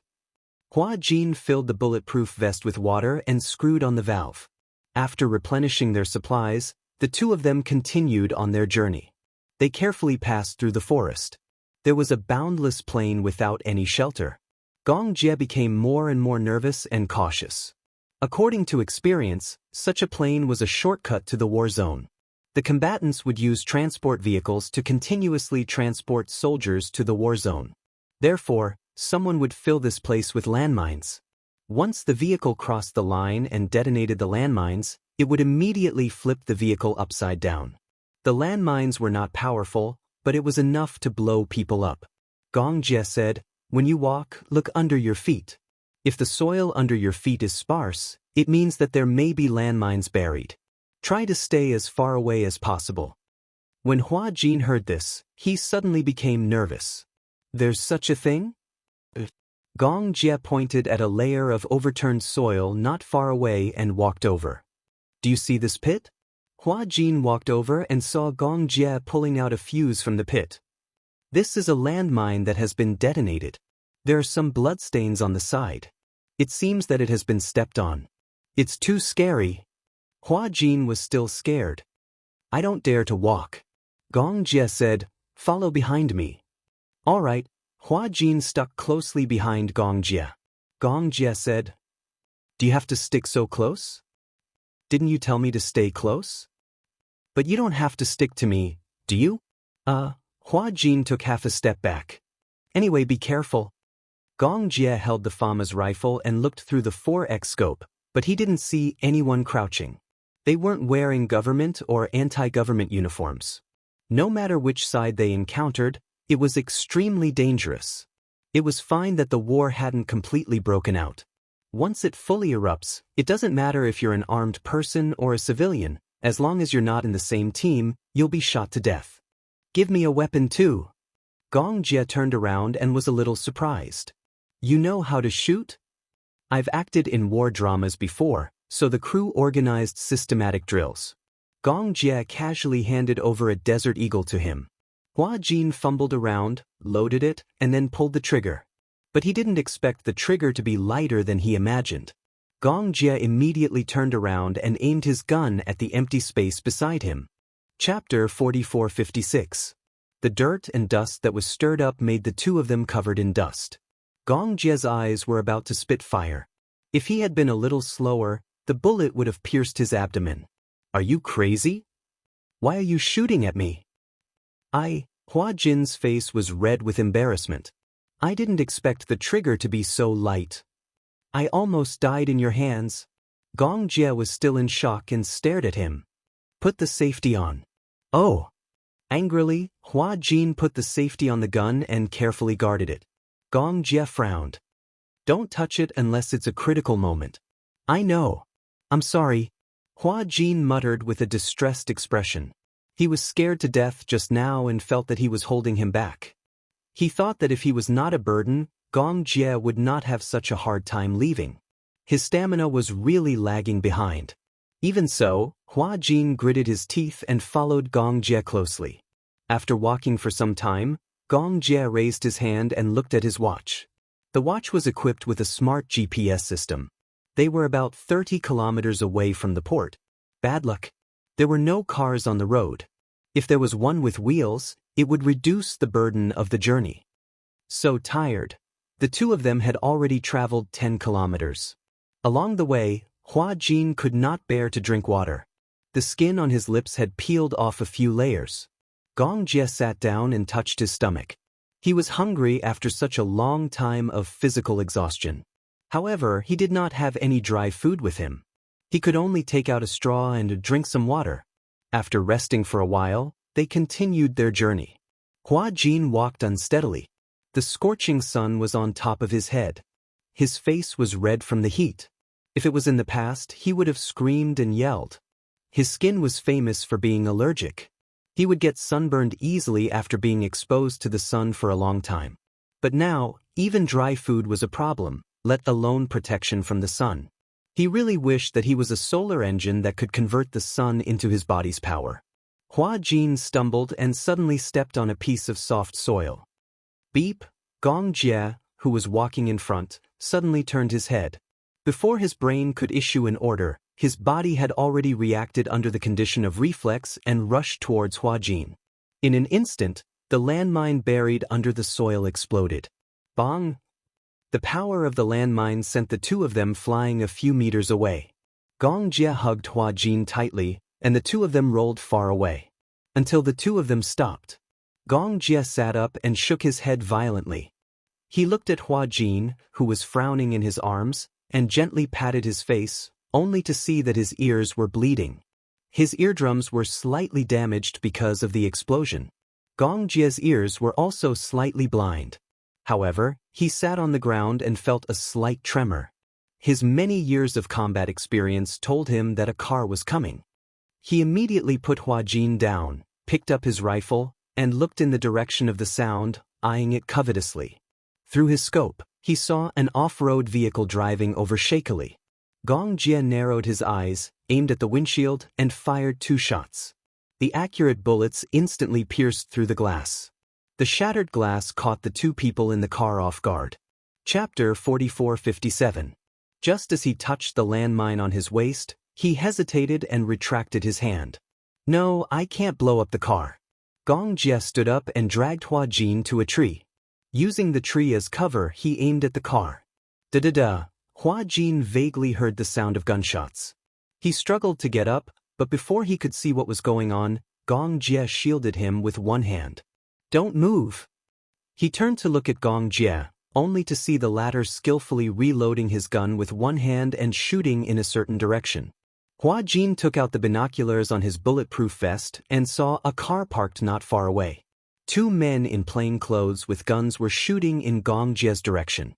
They had obviously discovered Gong Jie and Huajin's hiding place. Bullets kept hitting the tree trunk. Huajin could not help but tremble with fear. He carefully hid himself behind the tree. He only had a pistol on him, so he could not help Gong Jie. The only thing he could do was to protect himself. The other party was especially cunning and knew how to use the car as a cover. Gong Jie was reluctant to hit the car. His original intention was to kill the 2 men and then take their car. After reloading 3 magazines, the gunshots finally stopped. Gong Jie shot the 2 men and stood up. First, he scanned the surroundings with the scope. When he confirmed that there was no one else, he said to Huajin, "I'll go over and take a look. You stay here and watch for me." "No, I'll go with you." Huajin stood up. He thought that although he could not help much, he might be able to take a bullet for Gong Jie when necessary. Gong Jie hesitated for a moment and finally nodded. "Stay close." "Okay." Gong Jie and Huajin walked to the side of the car. There were 2 men lying on the ground. They had been shot in the shoulder and had lost consciousness. When the powerful bullet pierced their shoulders, it also caused a lot of damage to their brains. Or, at such a time, they could only pretend to be unconscious to escape death. However, Gong Jie would not give them such a chance. On the battlefield, there were too many people who pretended to be corpses and shot people in the back. He did not want to be ambushed for no reason. Gong Jie took out a Colt and fired 2 more shots at the 2 unconscious men on the ground. The 2 men's bodies twitched and their legs straightened. "Get in the car." "Okay." Huajin nimbly got into the car. Just as Gong Jie started the engine, he saw through the rearview mirror that someone had suddenly popped out from behind the car. It turned out that there was a person crawling under the car, using the car as cover. Huajin watched helplessly from the rearview mirror as the man whipped out a pistol. "Be careful." Huajin immediately pressed Gong Jie's head and hid behind the seat. Da-da-da, the bullets hit the central control panel. Gong Jie immediately knew that there was someone behind the car. He lowered his head, started the car, put it in reverse, stepped on the accelerator, and ran over the man. "Ah!" The man let out a scream and was knocked to the ground. "Are you okay?" Gong Jie controlled the steering wheel and put the car in gear again. "I'm fine. Why are you bleeding?" Huajin touched his neck. When the bullet grazed his neck, he did not feel any pain. It was only when he touched the wound that he felt a burning pain. When the bullet passed by, there was a burning pain. Chapter 44:58. At this time, you still care about whether it leaves a scar or not? Gong Jie's face was full of disappointment. He put the car in gear, stepped on the accelerator, and knocked the man who was struggling to get up to the ground again. The car sped away. Hua Jin looked at the 3 corpses behind him with lingering fear. He was still in shock. Is there enough gas in the car? Not much, but it should be enough to drive for 20 kilometers. Well, that's good. Hua Jin's heart finally calmed down a little. You said you can shoot, right? Gong Jie said and threw the rifle to him. When I ask you to shoot, aim at the ground and shoot a few bullets. If there were landmines, detonate them in advance. This was the most helpless way to eliminate explosives in an emergency situation. Hua Jin held the gun and was a little hesitant. Do you have enough bullets? Only 100 or 200 bullets. Then, do you want to save some? I don't know if we will encounter enemies in the future, but if we save these bullets, the car will be blown up by the landmines. That's not worth it. I understand. Hua Jin followed Gong Jie's instructions and used bullets to eliminate the explosives. As Gong Jie expected, along the way, Gong Jie could see if the soil was turned over. At his order, Hua Jin fired a few bullets at the area. It worked every time. They really eliminated a few areas with landmines. Leaving the plain area, they unknowingly reached the seaside. Following the seaside road, they could smoothly reach the port. However, the road by the sea was devastated by the explosion. The car struggled to move on the road, and the speed had to be reduced to the slowest. Unknowingly, it was already evening. At dusk, the seaside and the horizon became a line. But at this moment, Hua Jin did not dare to let down his guard and enjoy such a beautiful scenery. He was getting closer and closer to the target, but it made him more and more nervous. The wound on his neck was not treated in time. Blood spread to half of his body and dyed his clothes red. Gong Jie looked at it earlier and did not hurt his aorta. This was a blessing in disguise. However, Hua Jin was already riddled with injuries. Previously, he had been whipped and tied up, and there were deep marks on his wrists. In addition to the lack of sufficient supplies along the way, he was already on the verge of collapse and was only supported by his will to survive. Hua Jin hugged his gun, his face pale. Gong Jie said, Soon. If there are no accidents, we'll be there soon. Hang in there, Hua Jin nodded his head, feeling a little dizzy. His eardrums were already damaged, and the wind was so loud that it almost covered up the sound of Gong Jie. But he knew what Gong Jie was talking about. He was telling him to persevere. At the same time, the people sent by Vermilion Bird were also rushing towards Gong Jie to provide support. The two sides finally managed to rendezvous 5 kilometers away from the port. Vermilion Bird was also in the car. When she saw Gong Jie's car, she got out of the car excitedly. Great. Young Master Jie, are you all right? I'm fine. Gong Jie stopped the car. At this moment, Hua Jin was already slumped in his seat, delirious. He opened the car door and nimbly carried Hua Jin out of the car.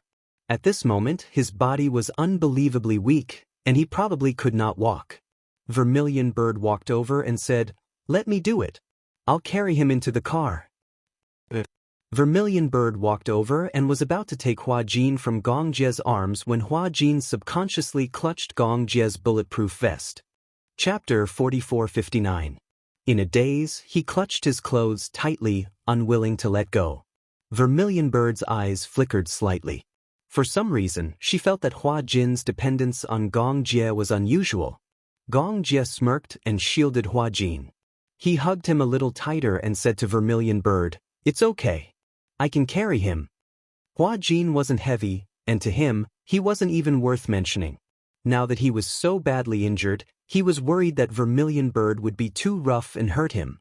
Vermilion Bird nodded and didn't insist. Are you okay? Yeah, I'm fine. Alice and Natalia have returned safely with some minor injuries. Natalia was obviously shocked. I'm afraid that this incident has caused some psychological trauma. Yeah, it's good that you're fine. Gong Jie, who was hugging Hua Jin, came back to his senses and took a look. Vermilion Bird said to him, We have to leave this place as soon as possible. Young Master Jie, most of the East African nationals have been evacuated.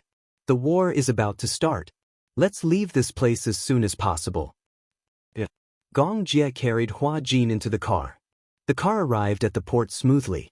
After boarding the cargo ship, the medical staff swarmed over. On the ship, the medical staff couldn't perform any major surgery.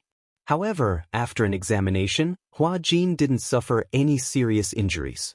Some of the serious whip wounds had been carefully stitched up.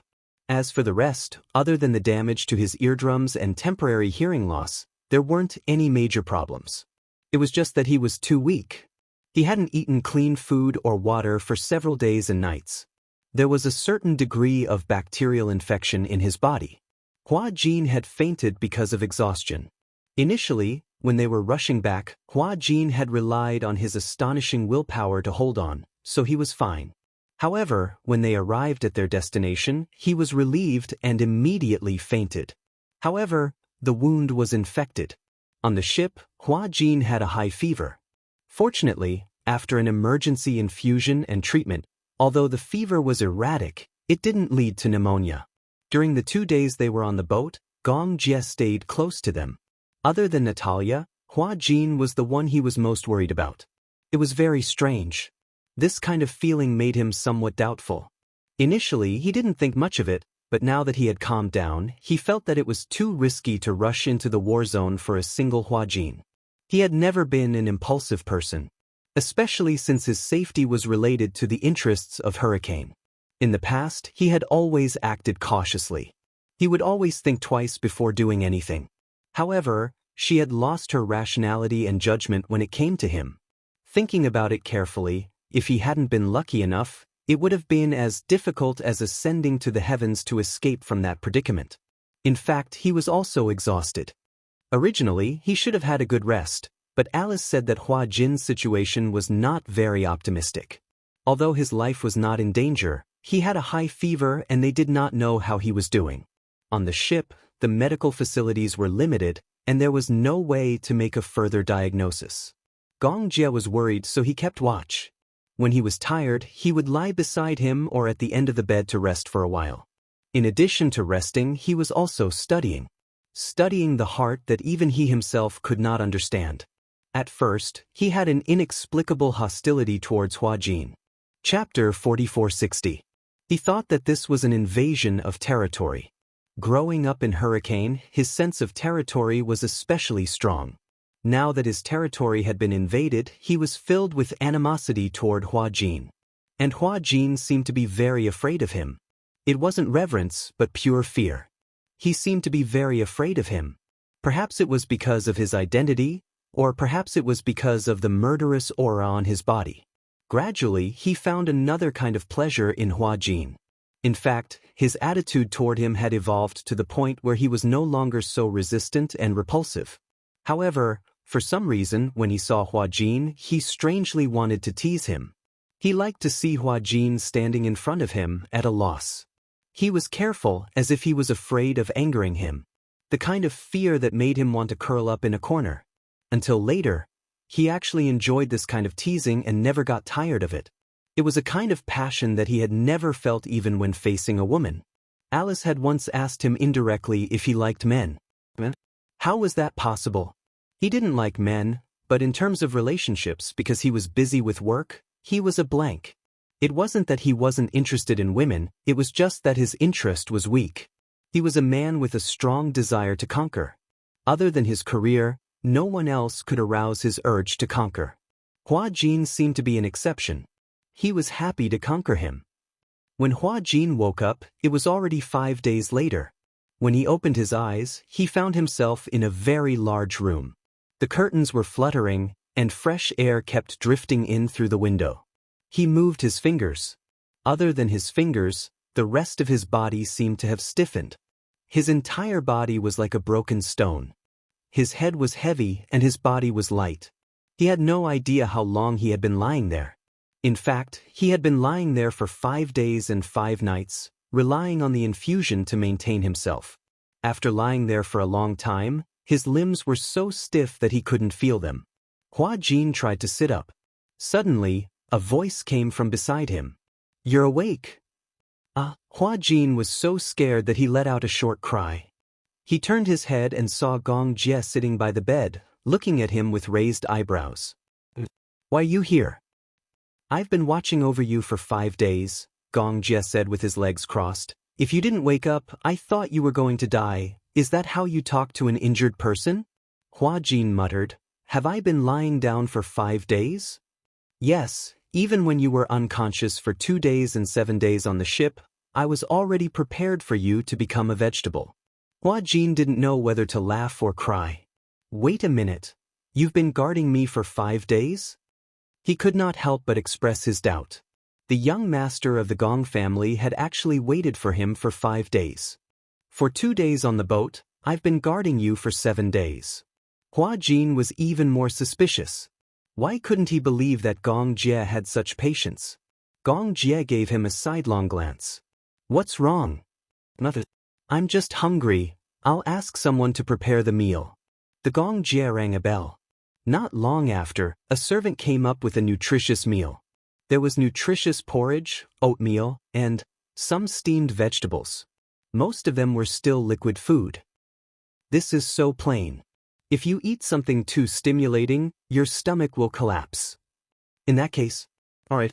Hua Jin raised his trembling hand but realized that he couldn't even hold the spoon. He was exhausted. He looked at Gong Jie anxiously. Chapter 4461. Oh. Gong Jie took the spoon away and pushed the bowl of porridge in front of him. Ah. Lick it. Have you ever seen a puppy lick water? Gong Jie held his chin elegantly. The porridge is not hot. It's okay to lick it. Hua Jin snorted and lowered his head, intending to lick and drink it. He was really hungry. When Gong Jie saw this, he immediately took the bowl away. Hua Jin was unhappy. What? Stop fooling around. I'm really hungry. Gong Jie held the bowl of porridge and stirred it with the spoon. Beg me, I'll feed you. Pervert. Hua Jin took a deep breath and smiled hypocritically. I beg you. I can't feel your sincerity. Boss. Hua Jin continued to show a charming smile. I beg you, feed me. Because of his charming smile, even Gong Jie couldn't help but fall into a trance. After being stunned for half a second, he pursed his thin lips and scooped a spoonful of porridge to his mouth. Hua Jin took a bite and let out an th. It's so sweet. The porridge was actually sweet. In the past, he was famous for being a salty person. He always thought that porridge was either tasteless or salty. This was the first time he tasted sweet porridge. It was as if coconut milk was mixed in. It was very delicious. It's delicious. Eat more if it's delicious. Hua Jin was touched. Since he was young, it seemed that there were very few people who served him porridge, especially a young master like Gong Jie. It was a rare opportunity to be served by him. It was an honor. I didn't expect sweet porridge to be so delicious. Do you want to try it too? Under his encouragement, Gong Jie also took a sip. He raised his eyebrows but didn't say anything. However, it was delicious. Isn't it sweet?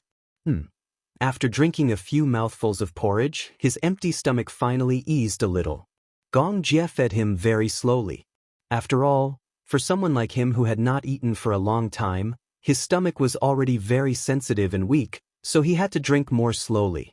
Hua Jin looked at the way Gong Jie fed him seriously, and his heart was indescribably moved. Hua Jin lowered his head. Thank you. Thank you? Gong Jie looked at him. What are you thanking me for? Thank you for taking care of me these past few days, and you risked your life to save me. If not for him, he would have been burned alive by those bastards. Thank you? Gong Jie's lips curled into a smile with a hint of displeasure. How are you going to thank me? He had intended to thank him, but he did not expect Gong Jie to ask such a question. How should I thank him? Just these 2 words? Gong Jie was obviously skeptical about his so-called gratitude. Hua Jin also felt that he approved of it. Gong Jie seemed to be unable to express his sincerity with just the 2 words, thank you, for taking care of him. However, how should he thank him? Gong Jie came from a privileged background. As the chief commander of the Hurricane Group, he seemed to have nothing to worry about. Perhaps in his eyes, the gratitude that he could give him was not even worth mentioning. How do you want me to thank you? He might as well let him make a request. Gong Jie dismissed it with a smile. That depends on how sincere you are. Otherwise, Hua Jin made a decision that he regretted very much. How about I give myself to you? After he said that, he was amused by his own joke. Gong Jie did not laugh, but his gaze deepened. The porridge bowl was suddenly put down. Chapter 4462. Hua Jin was shocked by his serious expression. He retreated and retreated until his back touched the bed. There was nowhere to hide. You, he swallowed nervously. This man couldn't have taken it seriously, right? Or was he just trying to scare him? This man seemed to really like to scare him and tease him? While his mind was in a mess, Gong Jie got closer and closer. In the blink of an eye, his handsome face was so close that he could not escape. Devote yourself to me? Gong Jie suddenly snorted. His breath, which was like orchids, attacked his face and lips unscrupulously, making his heart beat faster. Hua Jin's breathing was about to stop. Gong Jie, that's what you said? Gong Jie's voice became hoarse and deep, but it was extremely sexy. When he said this, his Adam's apple moved clearly, as if he was prepared for something. Hua Jin did not know why, but his whole brain was pulled into a mess. In the next second, Gong Jie lowered his head. His thin lips were slightly opened and gently but tremblingly covered his lips. His lips were inexplicably cold. However, when his thin lips were slightly opened, the temperature between his lips and teeth was like magma, almost melting his lips. Kissed him. Such a realization subverted all of Hua Jin's willpower. He wanted to struggle, but his hand, which had been in a coma for 7 days, did not have the strength to lift it, let alone resist his invasion. This way, Gong Jie could casually taste him. There was still a little sweet porridge left on his lips. He kissed the small and cute rice together. The sweetness in his mouth, he did not know if it came from the remnants of the sweet porridge or from the taste between his lips and teeth. Gong Jie. Hua Jin called out his name in a daze. Gong Jie, however, turned a deaf ear. When he kissed him, perhaps only then did he realize that he had been planning this for a long time. Hua Jin could not tell if the man was being serious or just teasing him with the kiss that he had been planning for a long time. Hua Jin couldn't hold on any longer and slipped onto the bed.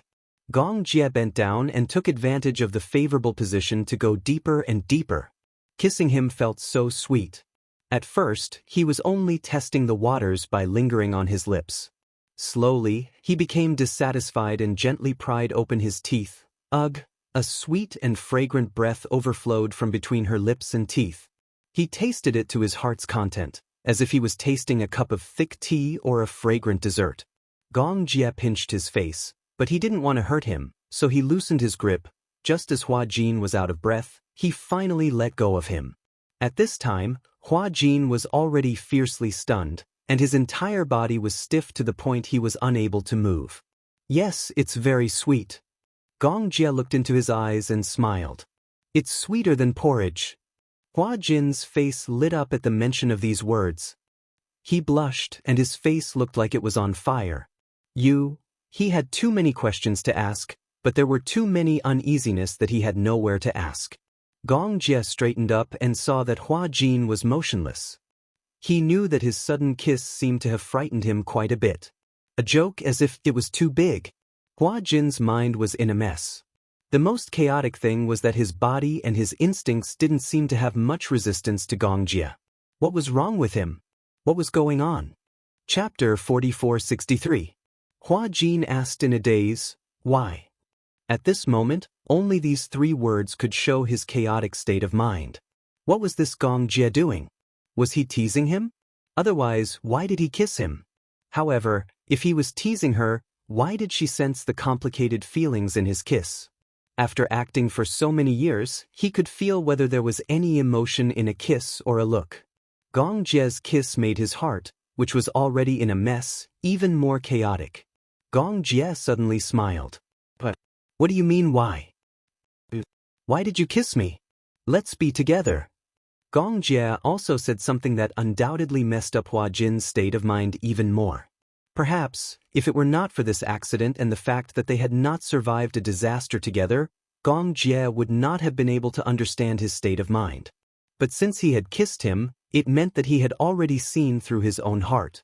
Since he had seen through it, given Gong Jie's straightforward and domineering character, he would openly express his feelings. He hated it the most when he obviously liked someone and had feelings for him, but was still hesitant. This wasn't his style of doing things. Hua Jin choked. He didn't expect Gong Jie to make such a request. Be together? Hua Jin deliberately changed the topic. Aren't we together now? Gong Jie said, don't play dumb. Hua Jin was speechless. Hua Jin's skills were nothing in Gong Jie's eyes. Changing the topic? Gong Jie naturally wouldn't give him such a chance. I'll give you time to think about it. Gong Jie sat on the side of the bed with his arms crossed. Rather than saying that he was giving him time to think about it, it was better to say that he was forcing him to give in.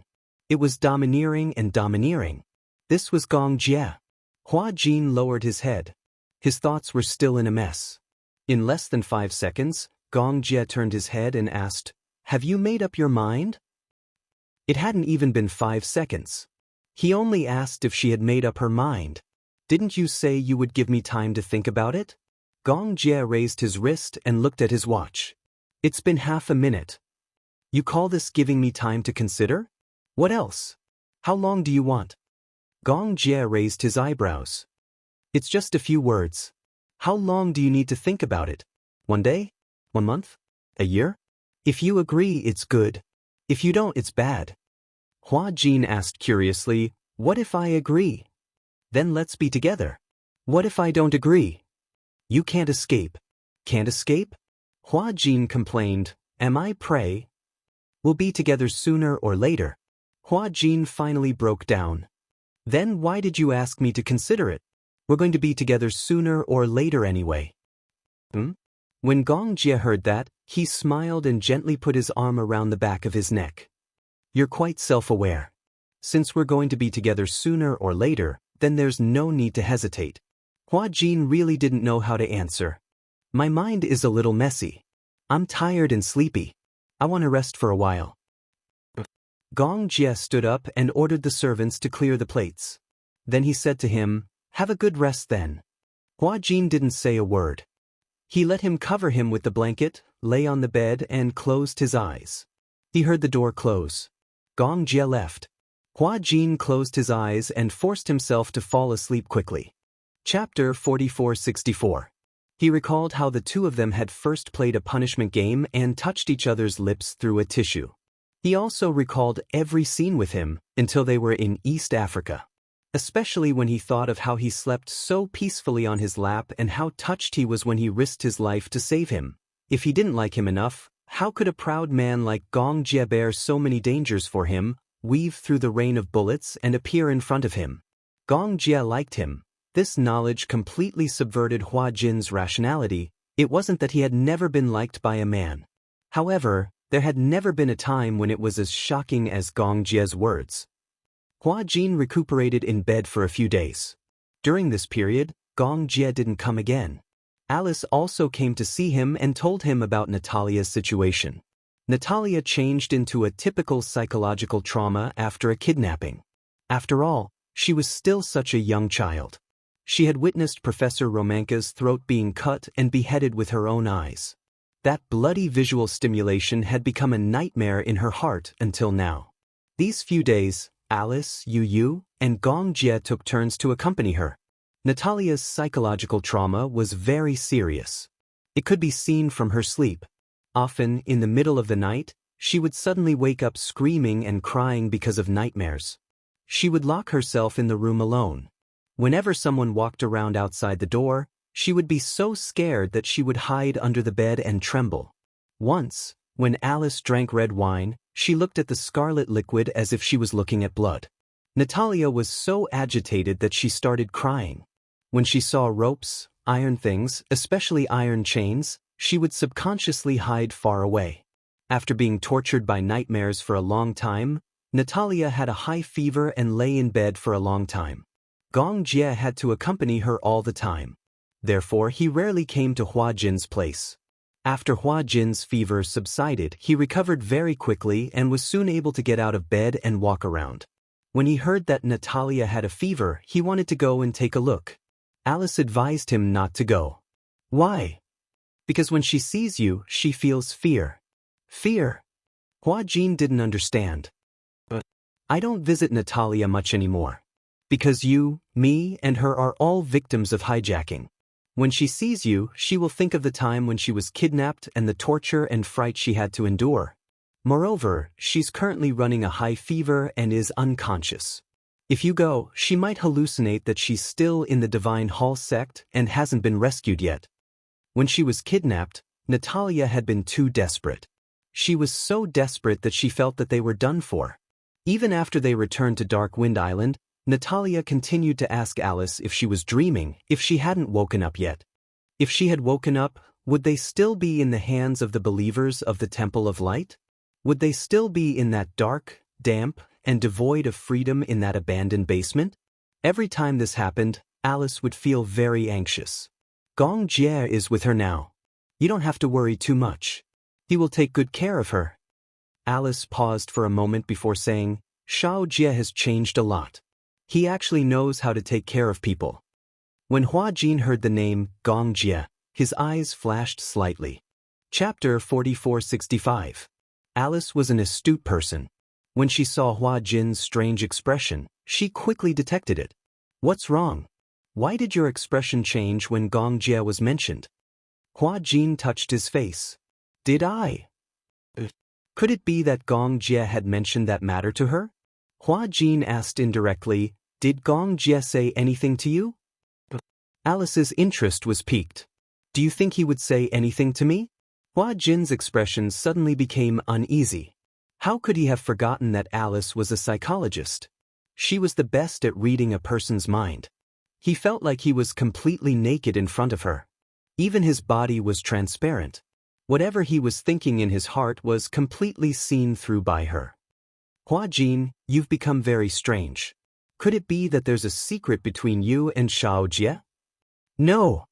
Hua Jin suddenly denied agitatedly. However, the more agitated he was, the more suspicious Alice found him. Yu suddenly walked over with a drink and sat down beside Hua Jin. Uncle Hua Jin, are you feeling better? Much better, Yu. Yu suddenly looked at him as if she had seen a ghost. Hua Jin felt even worse. What's wrong? Is there something strange on my face? No. It's just, why is your face so red? Hua Jin was speechless. Alice muttered, If there's something on your mind, just say it. You can't hide your thoughts at all. Everything is written on your face. Something must have happened between you and Xiao Jie. Otherwise, you wouldn't be like this. I think Xiao Jie has been acting strange recently. Yu looked at Hua Jin and then at Alice. She lowered her head and obediently sucked on the cola through the straw. Hua Jin finally couldn't take it anymore. He finished the red wine in his glass in one gulp and looked at Alice with a flushed face. Alice held the wine glass. She was so frightened by his serious expression that she didn't dare to move. Let me ask you. Please go ahead. Gong Jie, his sexual orientation? Yu couldn't hold it in and spat it all over his face. Hua Jin closed his eyes from the spray, and his face was covered in coke. Fortunately, he had a good temper, but the boy still got up and hurriedly wiped him with a handkerchief. Sorry, I couldn't help it. Alice held back her laughter and asked patiently, Why are you asking this? Gong Jie's sexual orientation? What's the matter? Yi was also curious. Don't tell me. Uncle confessed to you? Hua Jin was speechless.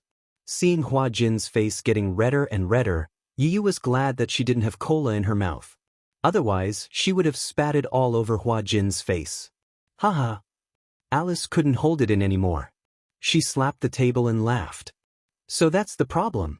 Hua Jin, tell me, did Gong Jie confess to you? Facing Alice and Yu's big curious eyes, Hua Jin wanted to vomit blood. What kind of exciting thing is this? He really confessed. Alice and Yu clapped excitedly, ignoring Hua Jin's darkened face. Hua Jin almost roared out loud. What was this worth clapping about? You don't understand.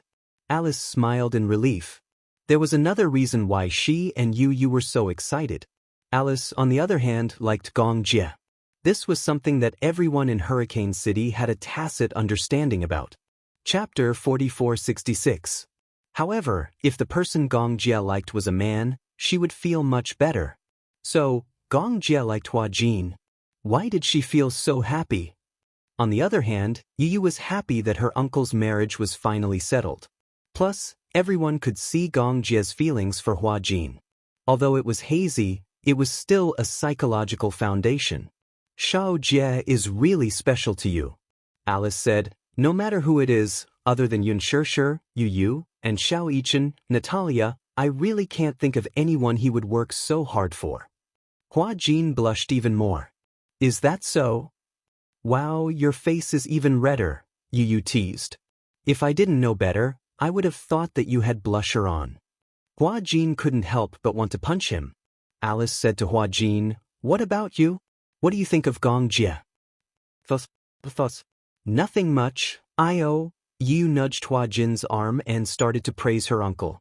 What's wrong with my uncle? He's rich, powerful, and handsome. The girls who are chasing after him would line up from here to Siberia. You should be happy that such a man has taken a liking to you. Hua Jin gritted his teeth. I'm not a girl. Actually, your problem is very simple. Alice showed the demeanor of a relationship guru. She raised a finger as if she was going to point out everything. Feeling nervous all of a sudden, he gulped and asked seriously, what's the problem? Between men, it's just a matter of who's at the top and who's at the bottom. Hua Jin's mind was in a mess. He had thought that Alice would give some sort of constructive speech.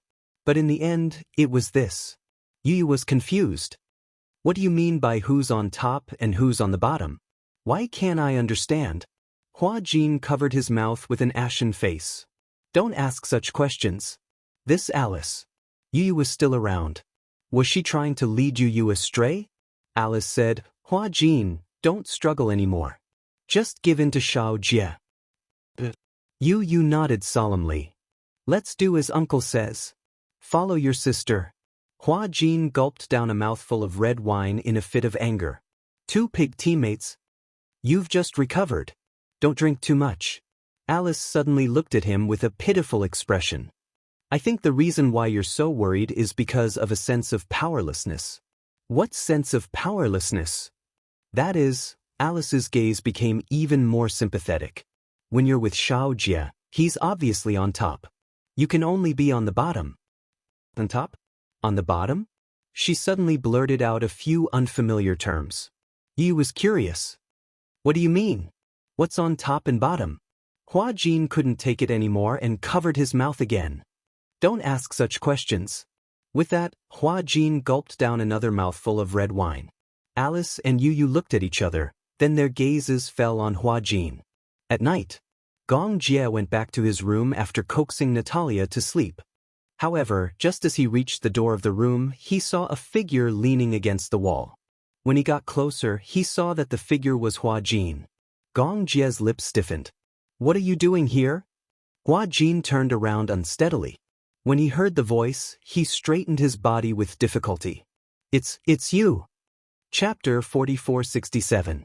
Why are you here? Hua Jin pointed at him, turned around, and knocked on the door. This is my room. It was obvious that this guy was drunk. Gong Jie cast a sidelong glance at him and raised an eyebrow. Drunk? Drunk? Hua Jin was tongue-tied. What did you say? You're really arrogant. Hua Jin poked his face with his finger. This action was no doubt akin to stroking a tiger's whiskers. The tiger was still looking at him with his eyebrows raised. He was indifferent to his provocative behavior. Hua Jin poked his cheeks. Gong Jie's skin was very tender, and he even took better care of it than he did. What skincare products are you using? Why is your skin so good? Are you done? Gong Jie stood up straight. Hua Jin could only reach his shoulders. If he didn't stand up straight, he could only reach his chest. He seemed to feel that he wasn't as tall as him and didn't have the confidence to speak. Hence, he tiptoed and puffed out his chest. Why are you so tall? Squat down a little. Gong Jie snorted and lowered his head to look at his eyes. What do you want? To hit you. Don't. Hua Jin's fist landed on his head. It wasn't heavy, but it was definitely not light either. However, for Gong Jie, it was as if his fist had landed on cotton. His alcohol tolerance didn't seem to be good. Gong Jie tried to bear with it and pushed him away. When he was about to open the door, Hua Jin blocked him. What are you doing? Hua Jin tilted his head and pointed at him. What do you want to do in my room? Gong Jie didn't know whether to laugh or cry. He reminded him, this is my room. You want to sleep in my room? This is my room. Gong Jie's patience had run out. He opened the door and walked in with him. Hua Jin was carried into the room like a little chick. He struggled for a while, but Gong Jie did not allow him to struggle at all. He directly carried him into the bathroom. In no time at all, they stripped him of his clothes and threw him into the bathtub. Hua Jin slumped in the bathtub in defeat and did not move an inch. Gong Jie walked out of the bathroom, went to the wardrobe, and took out 2 clean bathrobes. Just as he walked into the bathroom, he saw that Hua Jin had already fallen into the bathtub. Unknowingly, the water had already covered his face. The water entered his nose and throat, causing him to cough a few times. Gong Jie's gaze turned cold. He rushed over and hugged his body a little. You're so drunk. He was dead drunk. How much did he drink? He didn't even know that he choked on the bathwater. Hua Jin's head was very dizzy. After saying, I, for a long time, his head leaned on Gong Jie's shoulder with a thud, and he stopped moving. He was like a salted fish that had struggled for a long time and finally had a power outage. Gong Jie tried to bear with it. He had not fully recovered yet, but he had drunk so much. Gong Jie had no choice but to fish him out. He covered him with a large bath towel and hugged him. Hua Jin woke up because of a hangover. As he had been fasting for so long, his stomach was already weak. Coupled with the fact that he had drunk so much, his stomach hurt badly. It was fine if he did not wake up, but when he woke up, he saw Gong Jie's sleeping face right in front of him. Chapter 4468. The two of them were so close that he could even smell the fragrance of the body lotion on his body. Hua Jin cautiously lifted the blanket and saw that he was also wrapped in a towel. His head was hurting even more. He seemed to have gotten drunk last night. He was so drunk that he could only remember walking along the corridor unsteadily. He couldn't recognize where his room was. The castle was too big. He was like a lonely soul wandering around. However, he couldn't remember what happened after that. Why was he in Gong Jie's room and on his bed? The scariest thing was that both of them were only wrapped in a towel. What happened after that? Could it be Hua Jin was so scared that he burped? The smell of alcohol from his breath hit Gong Jie's face. Gong Jie was awakened by the smell of alcohol. When he opened his eyes, the two of them looked at each other. Hua Jin was even more embarrassed. Was it too late for him to close his eyes and pretend to be asleep? You're awake. Gong Jie sat up and held his forehead. Are you sober? I should be awake. Was I very drunk last night? Before Hua Jin could finish his sentence, Gong Jie looked at him coldly. What do you think? Hua Jin suddenly felt guilty. Your body hasn't recovered and you drank so much? Were these words considered as showing concern for him? Hua Jin sat up and patted his face. However, he deliberately kept a distance from him. Gong Jie looked at him and couldn't help but mock him. Now you know to keep a distance from me? You weren't so reserved when you threw yourself at me yesterday. Throw myself at me? Hua Jin resisted the urge to scream and covered his face. What happened between us yesterday? Gong Jie heard and asked, what do you want to happen? I don't want anything to happen at all. What shouldn't have happened has happened. Tisk. Hua Jin sucked in a breath of cold air with lingering fear. Did it really happen? Could it be that he was beastly and ate him up yesterday? Wait, that's impossible, right? Since everything that shouldn't have happened had already happened, then why didn't he feel anything at all? Could it be that he was an acupuncture mushroom? That was impossible. Hua Jin couldn't help but glance at a certain part of his body. Gong Jie's gaze turned even colder. What are you thinking about? And nothing. Hua Jin retracted his gaze in embarrassment and didn't say another word. The atmosphere was very awkward. Gong Jie lay down. He hadn't slept well the whole night, so he planned to make up for it later. This time, Hua Jin was even more embarrassed. I didn't do anything. Gong Jie interrupted him. I didn't say that. Hua Jin asked in a roundabout manner, did I say anything nonsense yesterday?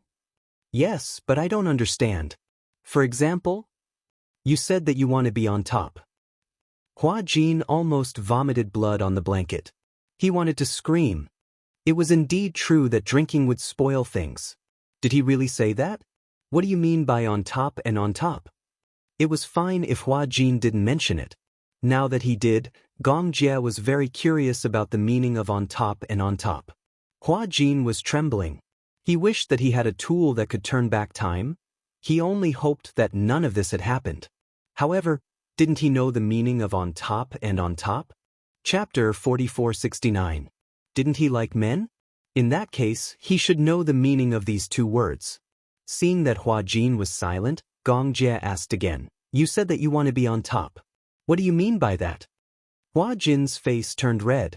It was better not to explain this question. I'm talking nonsense. Just forget about it. Hua Jin deliberately changed the topic. Gong Jie, what? Do you have some hidden illness that you can't talk about? The two of them were lying on the same bed, but nothing happened? Moreover, from what you and Alice had said, Gong Jie didn't have any women or men around him for so many years. Could it be that there was some problem in that area? Hua Jin's back was facing Gong Jie, so he didn't realize that Gong Jie had suddenly stretched out an arm and grabbed his waist. The next second, Hua Jin felt his body bouncing on the bed. Then, Gong Jie pressed him under his body and looked at him meaningfully. Are you doubting my ability? Gong Jie sneered and said, it seems that you were hoping for something to happen last night. No, were you hoping that I would do something to you? Hua Jin was so angry that his face turned red. No, I was just concerned. Concerned? Alice said that you didn't have any women or men around you for so many years. Therefore, any normal person would be concerned about whether you have some problem in that area. Concerned? In what capacity are you concerned about me? Gong Jie was interested. Hua Jin was even more embarrassed. Gong Jie's smile was devilishly charming. Whether I have any problem, do you want to verify it yourself? As he said that, his handsome face got closer and closer. That deep gaze seemed to suck his soul into the abyss. Verify it himself. There's no need for that, right? Before he could finish his sentence, Hua Jin could clearly feel a change in Gong Jie's body. He was obviously scared to death. You feel it? Gong Jie smirked. So you like the strong one? Don't like abstinence? Do you have a masochistic physique? I like to be abused. You're the masochist. Sorry, I'm a recognized S-type. Gong Jie leaned close to his ear and whispered, I'm the only one who bullies others. No one has ever dared to bully me. I'm going back to my room. If I let you go like this, wouldn't it be even more obvious that there's something wrong with me? Men hated it the most when others questioned this aspect of the issue. Gong Jie felt that it was time to let Hua Jin personally test what kind of problem he had in bed. Gong Jie. Hua Jin suddenly called his name. Gong Jie was stunned. What is it? I want to ask you, Hua Jin mustered up his courage. What you said to me last time, were you serious or just teasing me? What did I say? You said that when we're together, Hua Jin clenched his fists. Are you serious? Gong Jie smiled. It seems that my attitude wasn't clear enough? What? Before Hua Jin could question him, Gong Jie suddenly lowered his head and kissed him gently on the lips. Hua Jin's body stiffened and he didn't dare to move. Chapter 4470. What surprised Hua Jin was not his kiss. It was Gong Jie's kiss that his body instinctively welcomed. Why did it turn out this way? Why did he indulge himself so much and fall into his precious tenderness? Hua Jin closed his eyes helplessly. For a moment he could not figure out his wavering heart. Gong Jie was a man. He was also a man. In this world, it was not unusual for men and women to fall in love with each other. Now that society was more open, some people were born to like the same sex. This was innate. However, it was obvious that he and Gong Jie were not born to like men. If they really liked men, they would not have feelings for women. Could it be that they were bisexual? Hua Jin's mind was blank, so much so that he did not notice when Gong Jie left his lips. When he finally regained his senses from the kiss, Gong Jie could not help bursting into laughter when he saw the confused look on his nephew's face. Why do you have such an expression? What expression? Facing death with equanimity, a heroic sacrifice. Hua Jin rubbed his face with his hands and simply covered his face. How embarrassing. When Gong Jie saw this, he laughed and reached out to push his hands away, forcing him to look at him. Hua Jin, listen to me, I'll tell you. Gong Jie exhaled softly and said to him, it's not because you're a man that I like you. It's because you're Hua Jin that I want you. Like men? Like women? Why should I suppress my feelings because of my gender? So what if the person I like is a man? Some people think that this is a very disgusting thing. Gong Jie sneered. Why should I care about other people's opinions? What does other people think of me have to do with me? His arrogant tone was simply insufferably arrogant. Such boldness was worthy of the name Gong Jie. Hua Jin stared at him, unable to regain his senses for a long time. It's not because you're a man that I like you. It's because you're Hua Jin that I want you. For the whole day, Hua Jin sat on the edge of the beach and stared blankly at the waves washing the beach. Yu walked over to him with 2 iced coconuts and handed one to him. Here, iced coconut. Thank you. Hua Jin took the coconut and bit it. However, his eyes were still lifeless as he looked in a certain direction. Yu waved her hand in front of his eyes, but there was no reaction. Gong Jie's words kept replaying in his mind and his heart was greatly shaken. Arrogant, domineering, insufferably arrogant. He was both envious and yearning for Gong Jie. Such a proud man. He was as free as the wind. No one could restrain him. Yu said coldly, you've been sitting here for the whole day. Hua Jin finally came back to his senses. You're here. You just realized that I'm here? Who did you take the coconut from just now? Hua Jin lowered his head and looked at the coconut in his hand. He was confused. Where did the coconut come from? Yu looked at him with a "you're hopeless" expression. You look like you've lost your soul. What's wrong?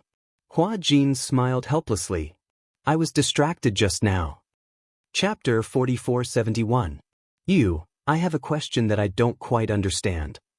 Hua Jin gazed blankly at the horizon and asked impassively, what is love like? What is the feeling of liking someone? Yu was taken aback.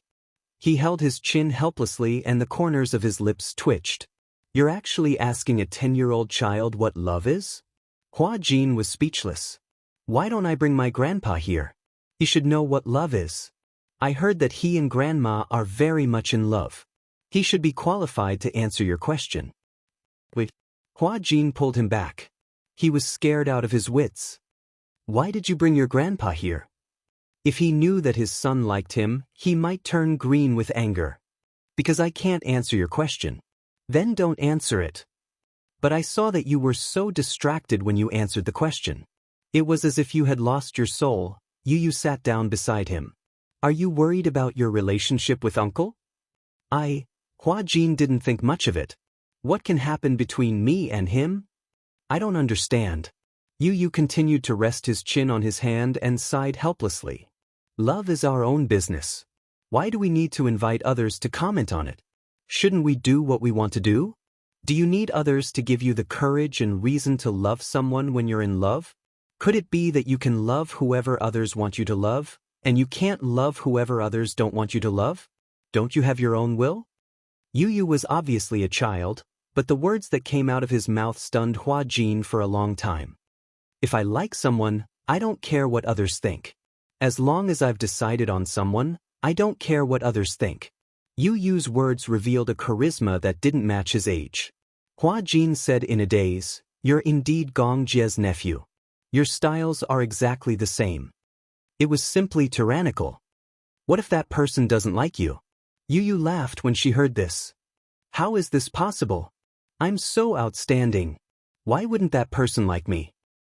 His logic was exactly the same as Gong Jie's. Hua Jin hesitated. Then, what if I'm not that outstanding? Then work hard to become more outstanding. Yu stretched out her arms and lay on the beach. She closed her eyes and said, "The world of adults is really complicated." Perhaps it was because this world was complicated by the adults.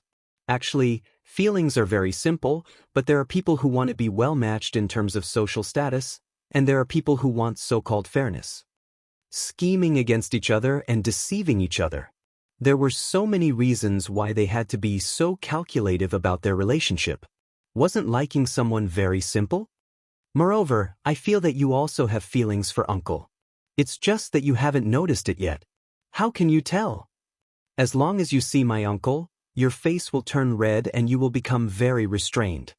That's because you're afraid? Is it really because you're afraid? Yu looked at him with disdain. Isn't it too sad that a person doesn't even have the courage to face his own feelings? His words were like a basin of cold water pouring over her head. Chapter 4472. Unknowingly, Yu had already left the beach. In the blink of an eye, it was already dusk. The sun was setting in the west. Hua Jin lay on the spot where Yu had been lying. His mind was filled with Yu's words. Isn't it too sad that a person doesn't even have the courage to face his own feelings? Did he really have feelings for Gongjie? Was it fear or admiration? Hua Jin admitted that he did admire Gongjie. But was admiration the same as love? He really couldn't understand. Yun Shishir didn't know that Hua Jin had met with an accident. Gongjie didn't tell her because he didn't want her to worry. After the incident, Gongjie called Yun Shishir and told her about it. Yun Shishir was scared out of her wits when she found out. Is Hua Jin all right? Gongjie was a little speechless when he heard this. Sis, why are you worried about him first? Haven't you thought about me? Aren't you fine now? Gongjie said aggrievedly, I'm injured. Injured? Is it serious? Yun Shishir's tone suddenly became nervous. Shao Jie, don't scare me. How did you get injured? Sure enough, the crying child gets candy. This saying isn't without reason. I'm not made of steel. I'm made of flesh and blood. If Hua Jin can get injured, why can't I? Yun Shishir felt guilty when she heard this. I'm sorry. In my heart, Shao Jie has always been indestructible. I didn't expect you to get injured. Is it serious? It's fine. It's just a small injury. I was just joking. I just felt uneasy. Yun Shishir heaved a sigh of relief when she heard this. You're scaring me again. I was wrong, sis. Actually, it's my fault too. I can't neglect my concern for you just because you're Gongjie. Yun Shishir smiled. Shao Jie, I miss you. The words, I miss you, made Gongjie's heart burst with joy. However, Gongjie had always been introverted. Even if he was happy, he did not show it on his face. I miss you too, sister. If I have time, I'll fly to Haifeng Island. No need. When the time comes, I will visit you with my father. All right. Ever since she got over Gong Xiaoying, Yun Shishir would often talk to him on the phone. Yun Shishir had no resentment towards her father. It was just that he had hurt her mother and Yu. However, Gong Xiaoying was very sincere about it, so Yun Shishir was relieved. The reunion between father and daughter could be considered as fulfilling one of her wishes. Sometimes, Yun Shishir felt that she was too blessed. She had a husband who doted on her like a daughter, 2 sons who protected her like a princess, a younger brother who doted on her, and now, a father who loved her dearly. She was really more doted on than Yueyao. Sis, I have something to announce to you. Gongjie suddenly said over the phone. Yun Shishir came back to her senses. Okay, go ahead. I like Hua Jin. Gongjie raised his eyebrows and smiled. I want to be with him. Yun Shishir was slightly stunned, but she did not show too much shock. Instead, she asked tentatively, You're not joking again, are you? I'm serious. Yun Shishir pondered for a moment. This matter was too sudden, but before this, it was not untraceable. She could tell that Gongjie's attitude towards Hua Jin was very special. Chapter 4473. However, since Gongjie was serious about this matter, Yun Shishir naturally expressed her support. If you really like him, then as your sister, of course, I wish you happiness. In her opinion, no matter who Gongjie liked, whether it was a man or a woman, as long as he liked her, she would support him. Just like back then, when he found out that Yun Shirshir was going to marry the Mu family, which opposed the Gong family, Gong Jie still supported her unconditionally. Although Gong Jie did not like Mu Yaja very much from the beginning. But for her sake, Gong Jie tried his best to build a relationship with this brother-in-law of his. What about Hua Jin? How does he feel about you? He doesn't like him. Yun Shirshir said. Then you said you want to be with him. It's only a matter of time. Shao Jie, you can't be so overbearing. You can't force yourself on him. He obviously doesn't like you, so you can't force him. He dares. Could she say that from a certain point of view, her brother's personality was very similar to someone else's? Are you that overbearing? It's so. Mu Yaja is also very overbearing. Otherwise, how did he manage to get you? Yun Shirshir's face instantly turned as red as a persimmon. At the side, Mu Yaja was originally reading the newspaper when he was inexplicably implicated. When he heard Gong Jie's words, he snorted unhappily. Don't compare me to you. Brother-in-law is also here. Yes, Yun Shirshir thought that Gong Jie had said something bad about Mu Yaja.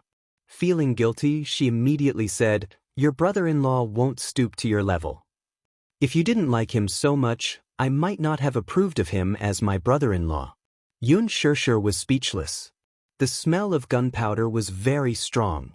Mu Yaja put down the newspaper. The old cadre reached out his hand and took the phone. You have something against brother-in-law? Of course. How are you worthy of my sister? How am I not worthy? I won't lower myself to your level. Gong Jie glanced at him haughtily before asking nonchalantly, speaking of which, what tricks did you use to trick my sister into joining you? Mu Yaja raised his eyebrows. Do you want to learn from me? His goal had been seen through.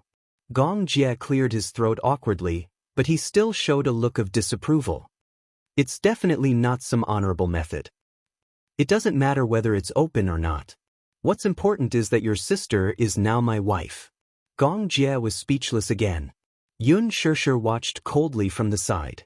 Although he knew that Gong Jie and Mu Yaja seemed to be getting along well on the surface, but in fact, they were secretly opposing each other. However, there was no need for them to be so hostile towards each other. The way they communicated with each other was more crude than the last. Since you're so humble, I'll teach you. Gong Jie actually listened to her seriously. Push him down. If once isn't enough, then do it twice. There's no such thing as a relationship that can't be sublimated in bed. The only way to raise the temperature of a relationship is to extend it from the body to the mind. Yun Shirshir couldn't take it anymore. She snatched the phone and covered Mu Yaja's face with a pillow. What are you up to? Are you trying to lead my brother astray? Mu Yaja took down the pillow and looked a little confused. Isn't that the case? Your brother is an adult and a man. Do you still treat him as a child? Chapter 4474. Mu Yaja shrugged, picked up the newspaper, and started to read it. Yun Shirshir blushed. She looked at the phone screen and saw Gong Jie looking at her thoughtfully. Ignore your brother-in-law's words. Gong Jie pondered for a moment. I understand. What do you understand? The fastest way to warm up a relationship. Gong Jie's lips curled into a smile. Yun Shirshir felt her hair stand on end. After ending the call, Yun Shirshir raised the phone and questioned Mu Yaja bitterly, look at how bad you've taught Shao Jie. Mu Yaja was unmoved. He turned his head and pretended to be dead. Don't think that it'll be fine if you just pretend to be dead.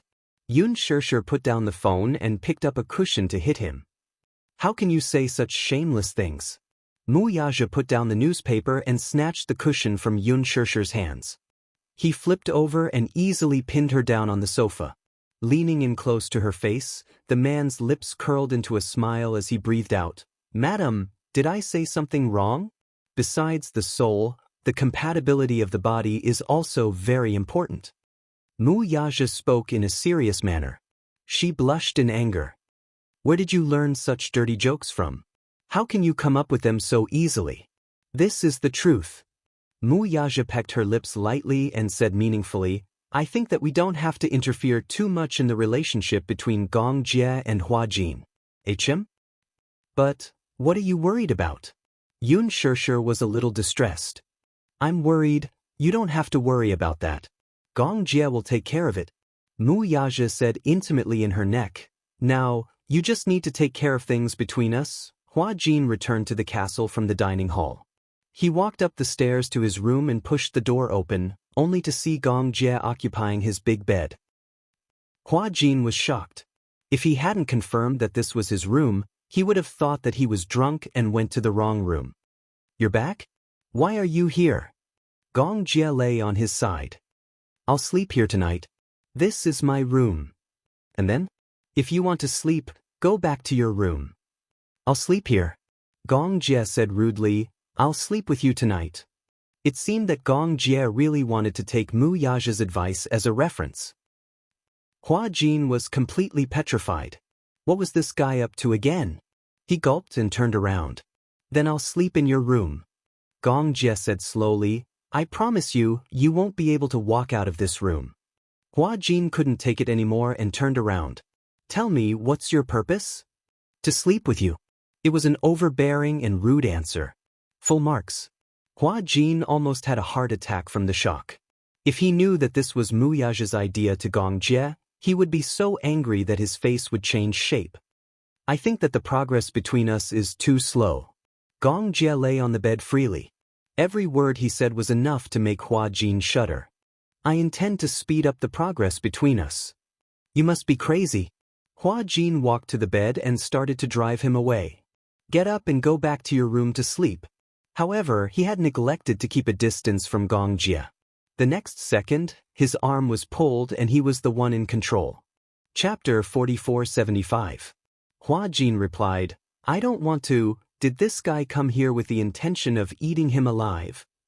Don't come so close to me. Hua Jin felt that his breathing had become erratic, and it was extremely chaotic. Why? It was quiet all around. Gongjie could feel Hua Jin's heartbeat quickening. The two faces inched closer to each other. Hua Jin's heart was about to jump out of his throat. At this moment, the door was suddenly pushed open. Yu and Xiao Yichen barged in one after another. Hua Jin, bad news. Yu walked in and saw the scene on the bed. Gongjie pinned Hua Jin under his body, looking like a tiger eyeing its prey. Hua Jin, on the other hand, looked over in horror. When he saw the two little lads rushing in, his face turned pale with fright. Yu and Xiao Yichen were dumbfounded. What the hell was going on? Uncle, why didn't you knock before coming in? Gongjie raised his eyebrows in displeasure. It's like this. Yu recalled his original intention and hurriedly explained, Natalia, she. Hearing that it was about Natalia, Gongjie and Hua Jin became anxious. What's wrong with her? She's crying a lot. Hua Jin and Gongjie rushed to Natalia's room and saw that Alice had arrived as well. The room was in a mess. Natalia was curled up in a corner, shivering. When she saw Hua Jin, Natalia cried and threw herself into his arms. You're not dead. That's great. That's great. I thought you were dead. Alice looked at the scene with mixed feelings. She had thought that Hua Jin's appearance in front of Natalia would trigger her memories of being imprisoned in the sanctuary. Therefore, she tried to persuade Hua Jin not to come and see her. However, Hua Jin did not appear for a long time. Natalia thought that Hua Jin was dead and that everyone had been hiding it from her. She had nightmares. She often dreamed that Hua Jin was lying on the bed, covered by a white cloth. He was no longer breathing. She was heartbroken and woke up crying. Seeing that he was still alive, Natalia broke down and cried. The worries and suspicions that had been plaguing him all this time had finally vanished. You're still alive. That's great. That day, Gongjie carried Hua Jin on the boat. During the long critical period, Natalia overheard from Alice that Hua Jin's condition. She thought that Hua Jin was probably dead, so she had been suppressing it. The terrifying memories, coupled with the accumulated worries, finally crushed her. Hua Jin did not appear for so many days. Only Gongjie and Yu accompanied her. She did not dare to ask about Hua Jin. She was afraid that she would get an answer she did not want. The nightmares that she had been suppressing and suspecting were the last straw that broke her back. Natalia broke down and smashed everything in the house. She felt that there was no reason for her to still be alive. During the days when she was imprisoned in the sanctuary, if it were not for Hua Jin and Alice taking care of her, she would not have been able to survive until now. Therefore, Natalia felt guilty and thought that she was the culprit behind Hua Jin's death. Now that she saw Hua Jin alive, Natalia thought that she was dreaming. Am I dreaming? Natalia held his face and sobbed. Is it real? Are you really still alive? Hua Jin did not know whether to laugh or cry, but he was also filled with emotions. Chapter 4476. In the end, Natalia had been on tenterhooks all day. Apart from the trauma of the kidnapping, she was also worried about him. He had never imagined that he was so important to Natalia. Alice said to Hua Jin, "Stay with Natalia tonight. I can tell that she's worried about you. It's like she's lost her soul." Hua Jin nodded and turned to look at Gong Jie. "What about you?" Gong Jie said, "I'll stay too." Alice said, "Okay then," she said to Yu and Xiao Yichen, "let's go." After the three of them walked out of the room and closed the door, Yu and Xiao Yichen had different expressions on their faces. Alice glanced at them. "What's wrong? You look weird." "Alice, let me tell you. Yu and I saw a ghost just now." Xiao Yichen walked up to Alice and said with a horrified expression, "When Yu and I entered Hua Jin's room just now, we saw Uncle on top of him. The position was indescribable. It seemed like..." Yu and Alice looked at each other. No one had mentioned to him that Hua Jin and Gong Jie had an ambiguous relationship.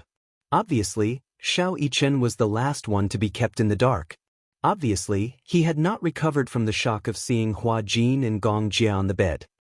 Could it be? Xiao Yichen crossed his arms and said, "Uncle and Hua Jin were playing some kind of sumo game?"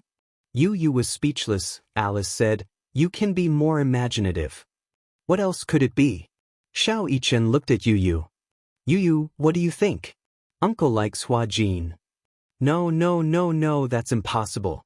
Uncle has always been a straight man. How could he like men? That's just his way of doing things. It doesn't mean that it's a matter of sexual orientation. Besides, who said that men can only like women? Isn't it normal for men to fall in love with each other? Xiao Yichen said, "I think Uncle should like women." "You know it again." Xiao Yichen, "Are you a god? Do you know everything?" Yu poked his head and said, "Besides, what does it have to do with you whether Uncle likes men or women?" Xiao Yichen came to his senses and said, "That's right. What does that have to do with me? However, you can't just make such wild guesses. It's not like we made a random guess." Yu and Alice said in unison, "This is his own intention." "What do you mean? The day before yesterday or the day before yesterday? I forgot, but Hua Jin seemed to have run over and said that Uncle confessed to him." Xiao Yichen almost vomited blood. "Are you serious? Are you kidding me? It's definitely not a joke." Xiao Yichen was so shocked that his soul almost left his body. In the room, Natalia had taken a shower and eaten. The room had been cleaned up. Hua Jin coaxed her into bed and sat on either side of the bed with Gong Jie. He urged her, "You haven't slept well these few days, right? Hurry up and go to sleep."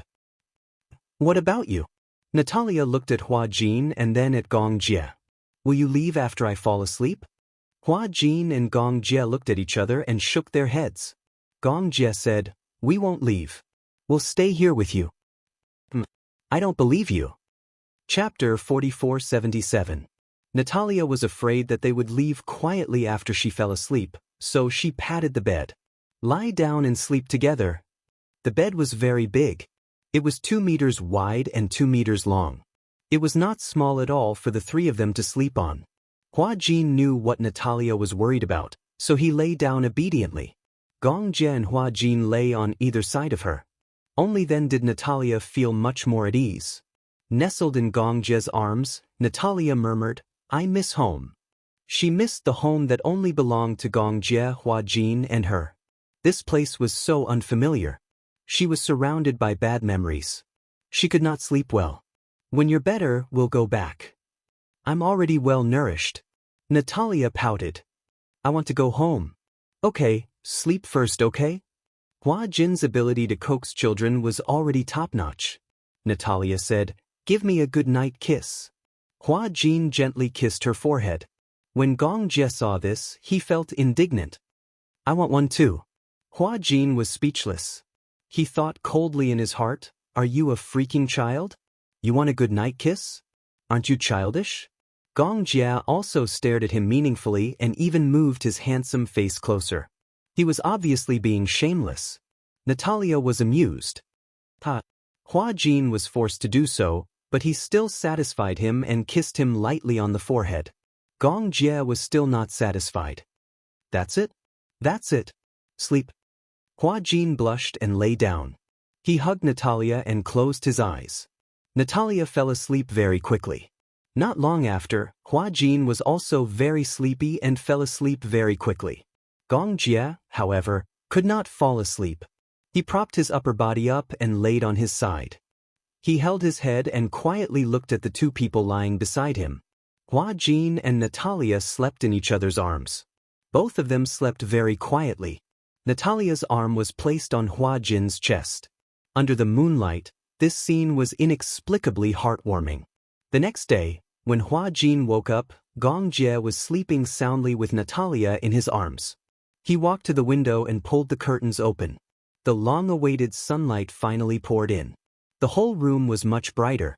He left the room quietly, and when he went out, he unexpectedly met Alice. Hua Jin. I heard you and Xiao Yichen. Hua Jin. His heart felt stifled. And these two little brats.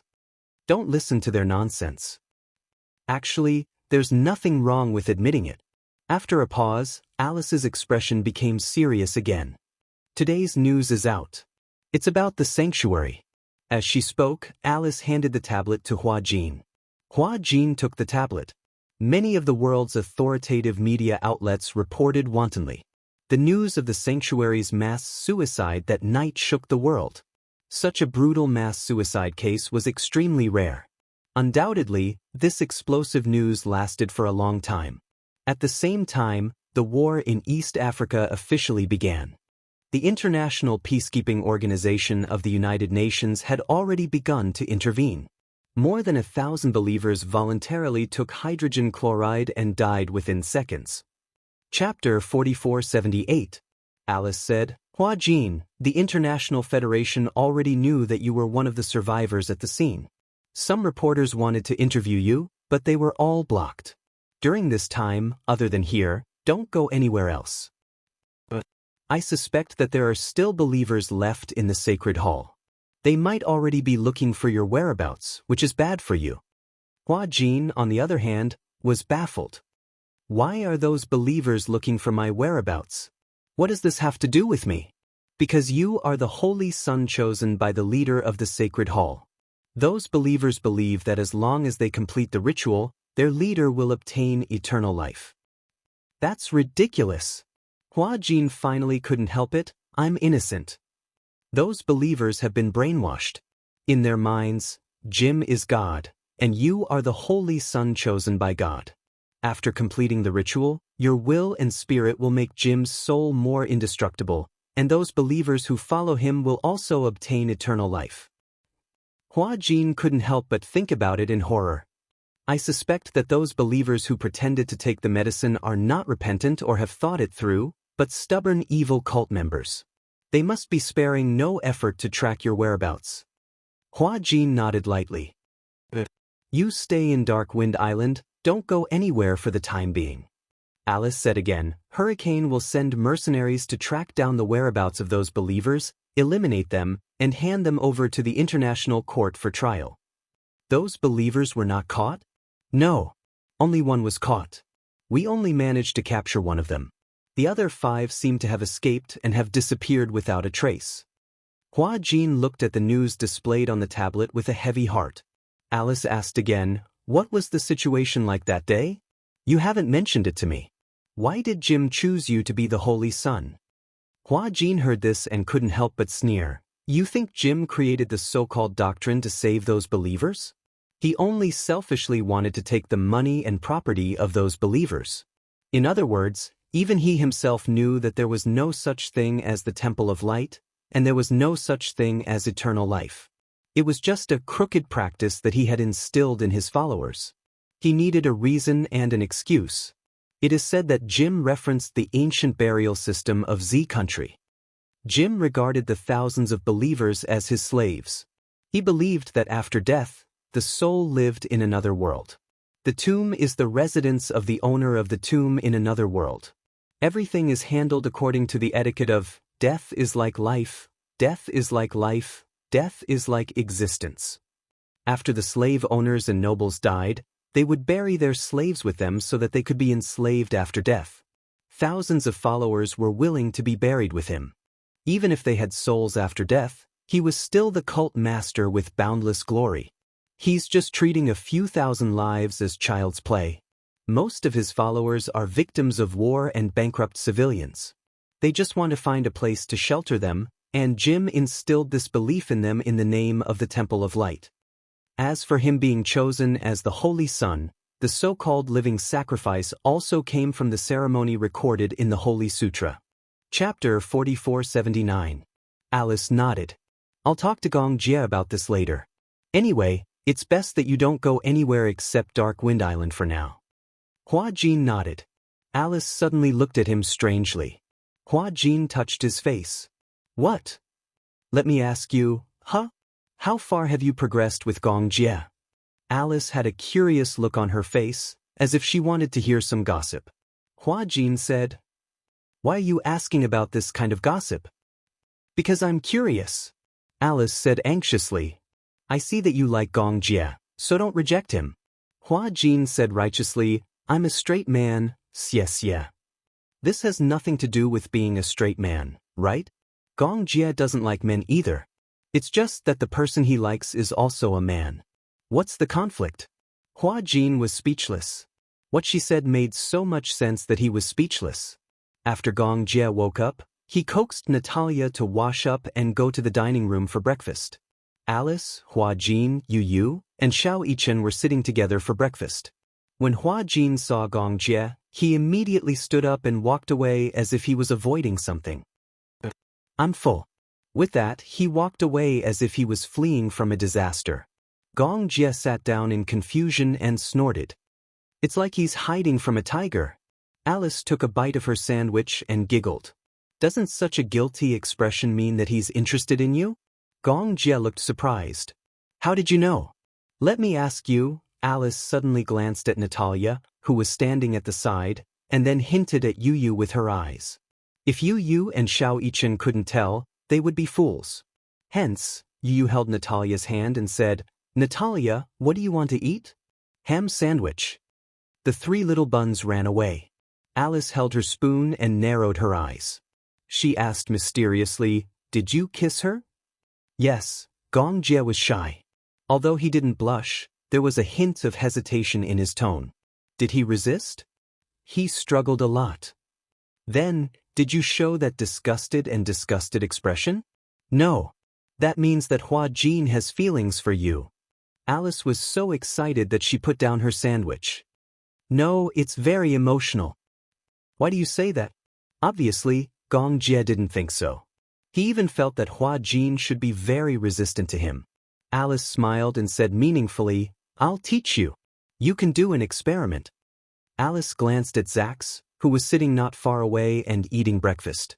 She said to him, Touch Zax's head the same way you touched Hua Jin's head. You'll know by looking at Zax's reaction. If Hua Jin doesn't have any feelings for you, then... After 2 minutes of mental preparation, Gong Jie walked to Zax and sat down.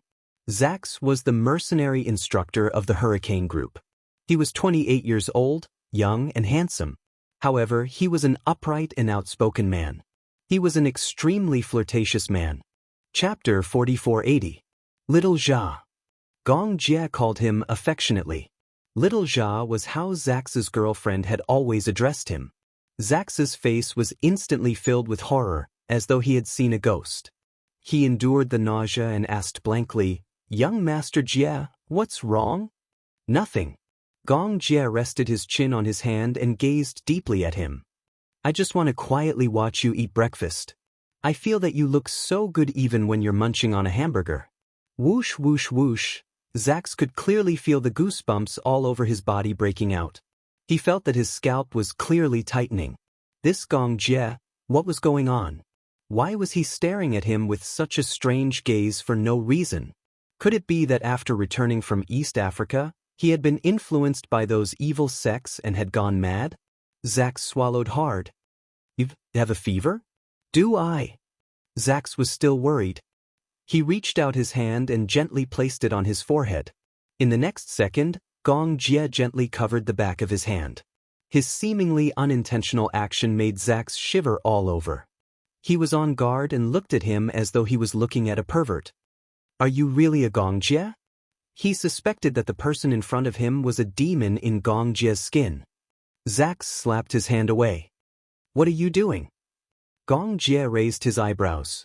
It was just a habitual action, but it made Zax's shoulders tremble slightly. Perhaps Gong Jie's image in Hurricane was too serious and unsmiling. Moreover, when Zax was still a mercenary, he had been ravaged by Gong Jie too much. Even if he raised his eyebrows, he would still give off a sense of authority. It was different. Zax's reaction was obviously different from Hua Jin's. Gong Jie stood up and rubbed Zax's head. Zax was obviously repulsed by such contact. He shrunk his shoulders and glared at him resentfully, but he didn't dare to say anything. Gong Jie couldn't take it anymore. Zax couldn't take it anymore. He gathered his courage and stood up. Young Master Jie, are you crazy? He turned his head and looked at Alice. With an aggrieved expression, he said, Alice, is he sick? Treat him properly. Alice laughed until she bent over the table. Oh my God. Gong Jie really went to experiment. Zax was suffering. He was being teased like this, but he didn't dare to say anything. I just wanted to see the reaction of a straight man. Please, I'm a man. Any normal man would definitely be creeped out if another man touched his head and hands like that, okay? Zax patted his chest lightly. I thought you were King possessed. When the Gong Jie returned to his seat, Alice snapped her fingers with a smug look on her face. I was right, wasn't I? You see, any normal man would definitely be very repulsed. Hua Jin is also very against it. Actually, it's not that he can't accept you, but that he can't accept himself. Why? Don't you think that in front of you, he always has an inexplicable sense of inferiority? Alice said quietly, Gong Jie, you're too dazzling. You're so dazzling that no one dares to brag about themselves and get close to you. If the sun was too strong, it would burn people. If there were too many outstanding people, the light they emitted would pierce through people's bodies until they were covered in cuts and bruises. Chapter 4481. Dazzling? Gong Jie was baffled. Why would he think that I'm too dazzling? It's not just him. Even I think that you're dazzling. Hua Jin probably subconsciously thinks that you're too outstanding. He doesn't want to touch you. Gong Jie could not help but laugh when he heard that. Is that so? I think it has something to do with his past. Alice said, I always feel that he has something on his mind. All along, Hua Jin gave me the feeling that he's carrying a heavy burden. He wants to let it go, but he can't. Gong Jie, if you really like him, even if he's incomplete and flawed, you'll still like him. But Hua Jin is different. He might feel that he's not good enough for you, so he subconsciously resists, and keeps a distance from you. Gong Jie's eyes darkened when he heard that. In the afternoon, Hua Jin stayed in his room, bored to death. Yu knocked on the door and pushed it open. When he saw Hua Jin lying on the sofa, he couldn't help but joke, Uncle Hua Jin, you look like a stranded salted fish. Hua Jin turned his head and looked at him bitterly. Have you seen such a beautiful salted fish? Why are you alone in the room? Sunbathing. Salted fish will dry up if they stay in the sun for too long. I'm not a salted fish. Yu urged, why don't we play cards? I don't feel like playing cards. Let's play cards. Alice taught us a new game. Yu pulled out 2 decks of poker cards from nowhere. Poker. Balls originated from JS province. It was a poker game that was widely spread in the country. It evolved from the local poker games Run Fast and 80 Points. The game was played in pairs of 4, and the winner would level up. Make the game more entertaining and exciting. 2 people in a team would compete against each other. Whoever finished first would be the leader, and the last to finish would be the last. If a team had 1 player in the first and 1 player in the second, they would be able to level up by 3 levels. The most interesting part of this game was leveling up and getting a straight flush. There were many ways to play it, and it tested one's brain power and logical thinking. Hua Jin could not stop Yu Yu and was dragged to the chess room. Originally, Darkwind Island didn't have a chess room, but after learning how to play cards from Yun Shishir's family, Gong Jie felt that poker games were very interesting, so he built a few chess rooms in the stadium. Mahjong tables, poker tables, everything was available. When they arrived at the chess room, they realized that Gong Jie and Natalia were there as well. Alice was teaching Natalia how to play cards. Originally, there were 4 people: Alice, Gong Jie, Hua Jin, and Yu.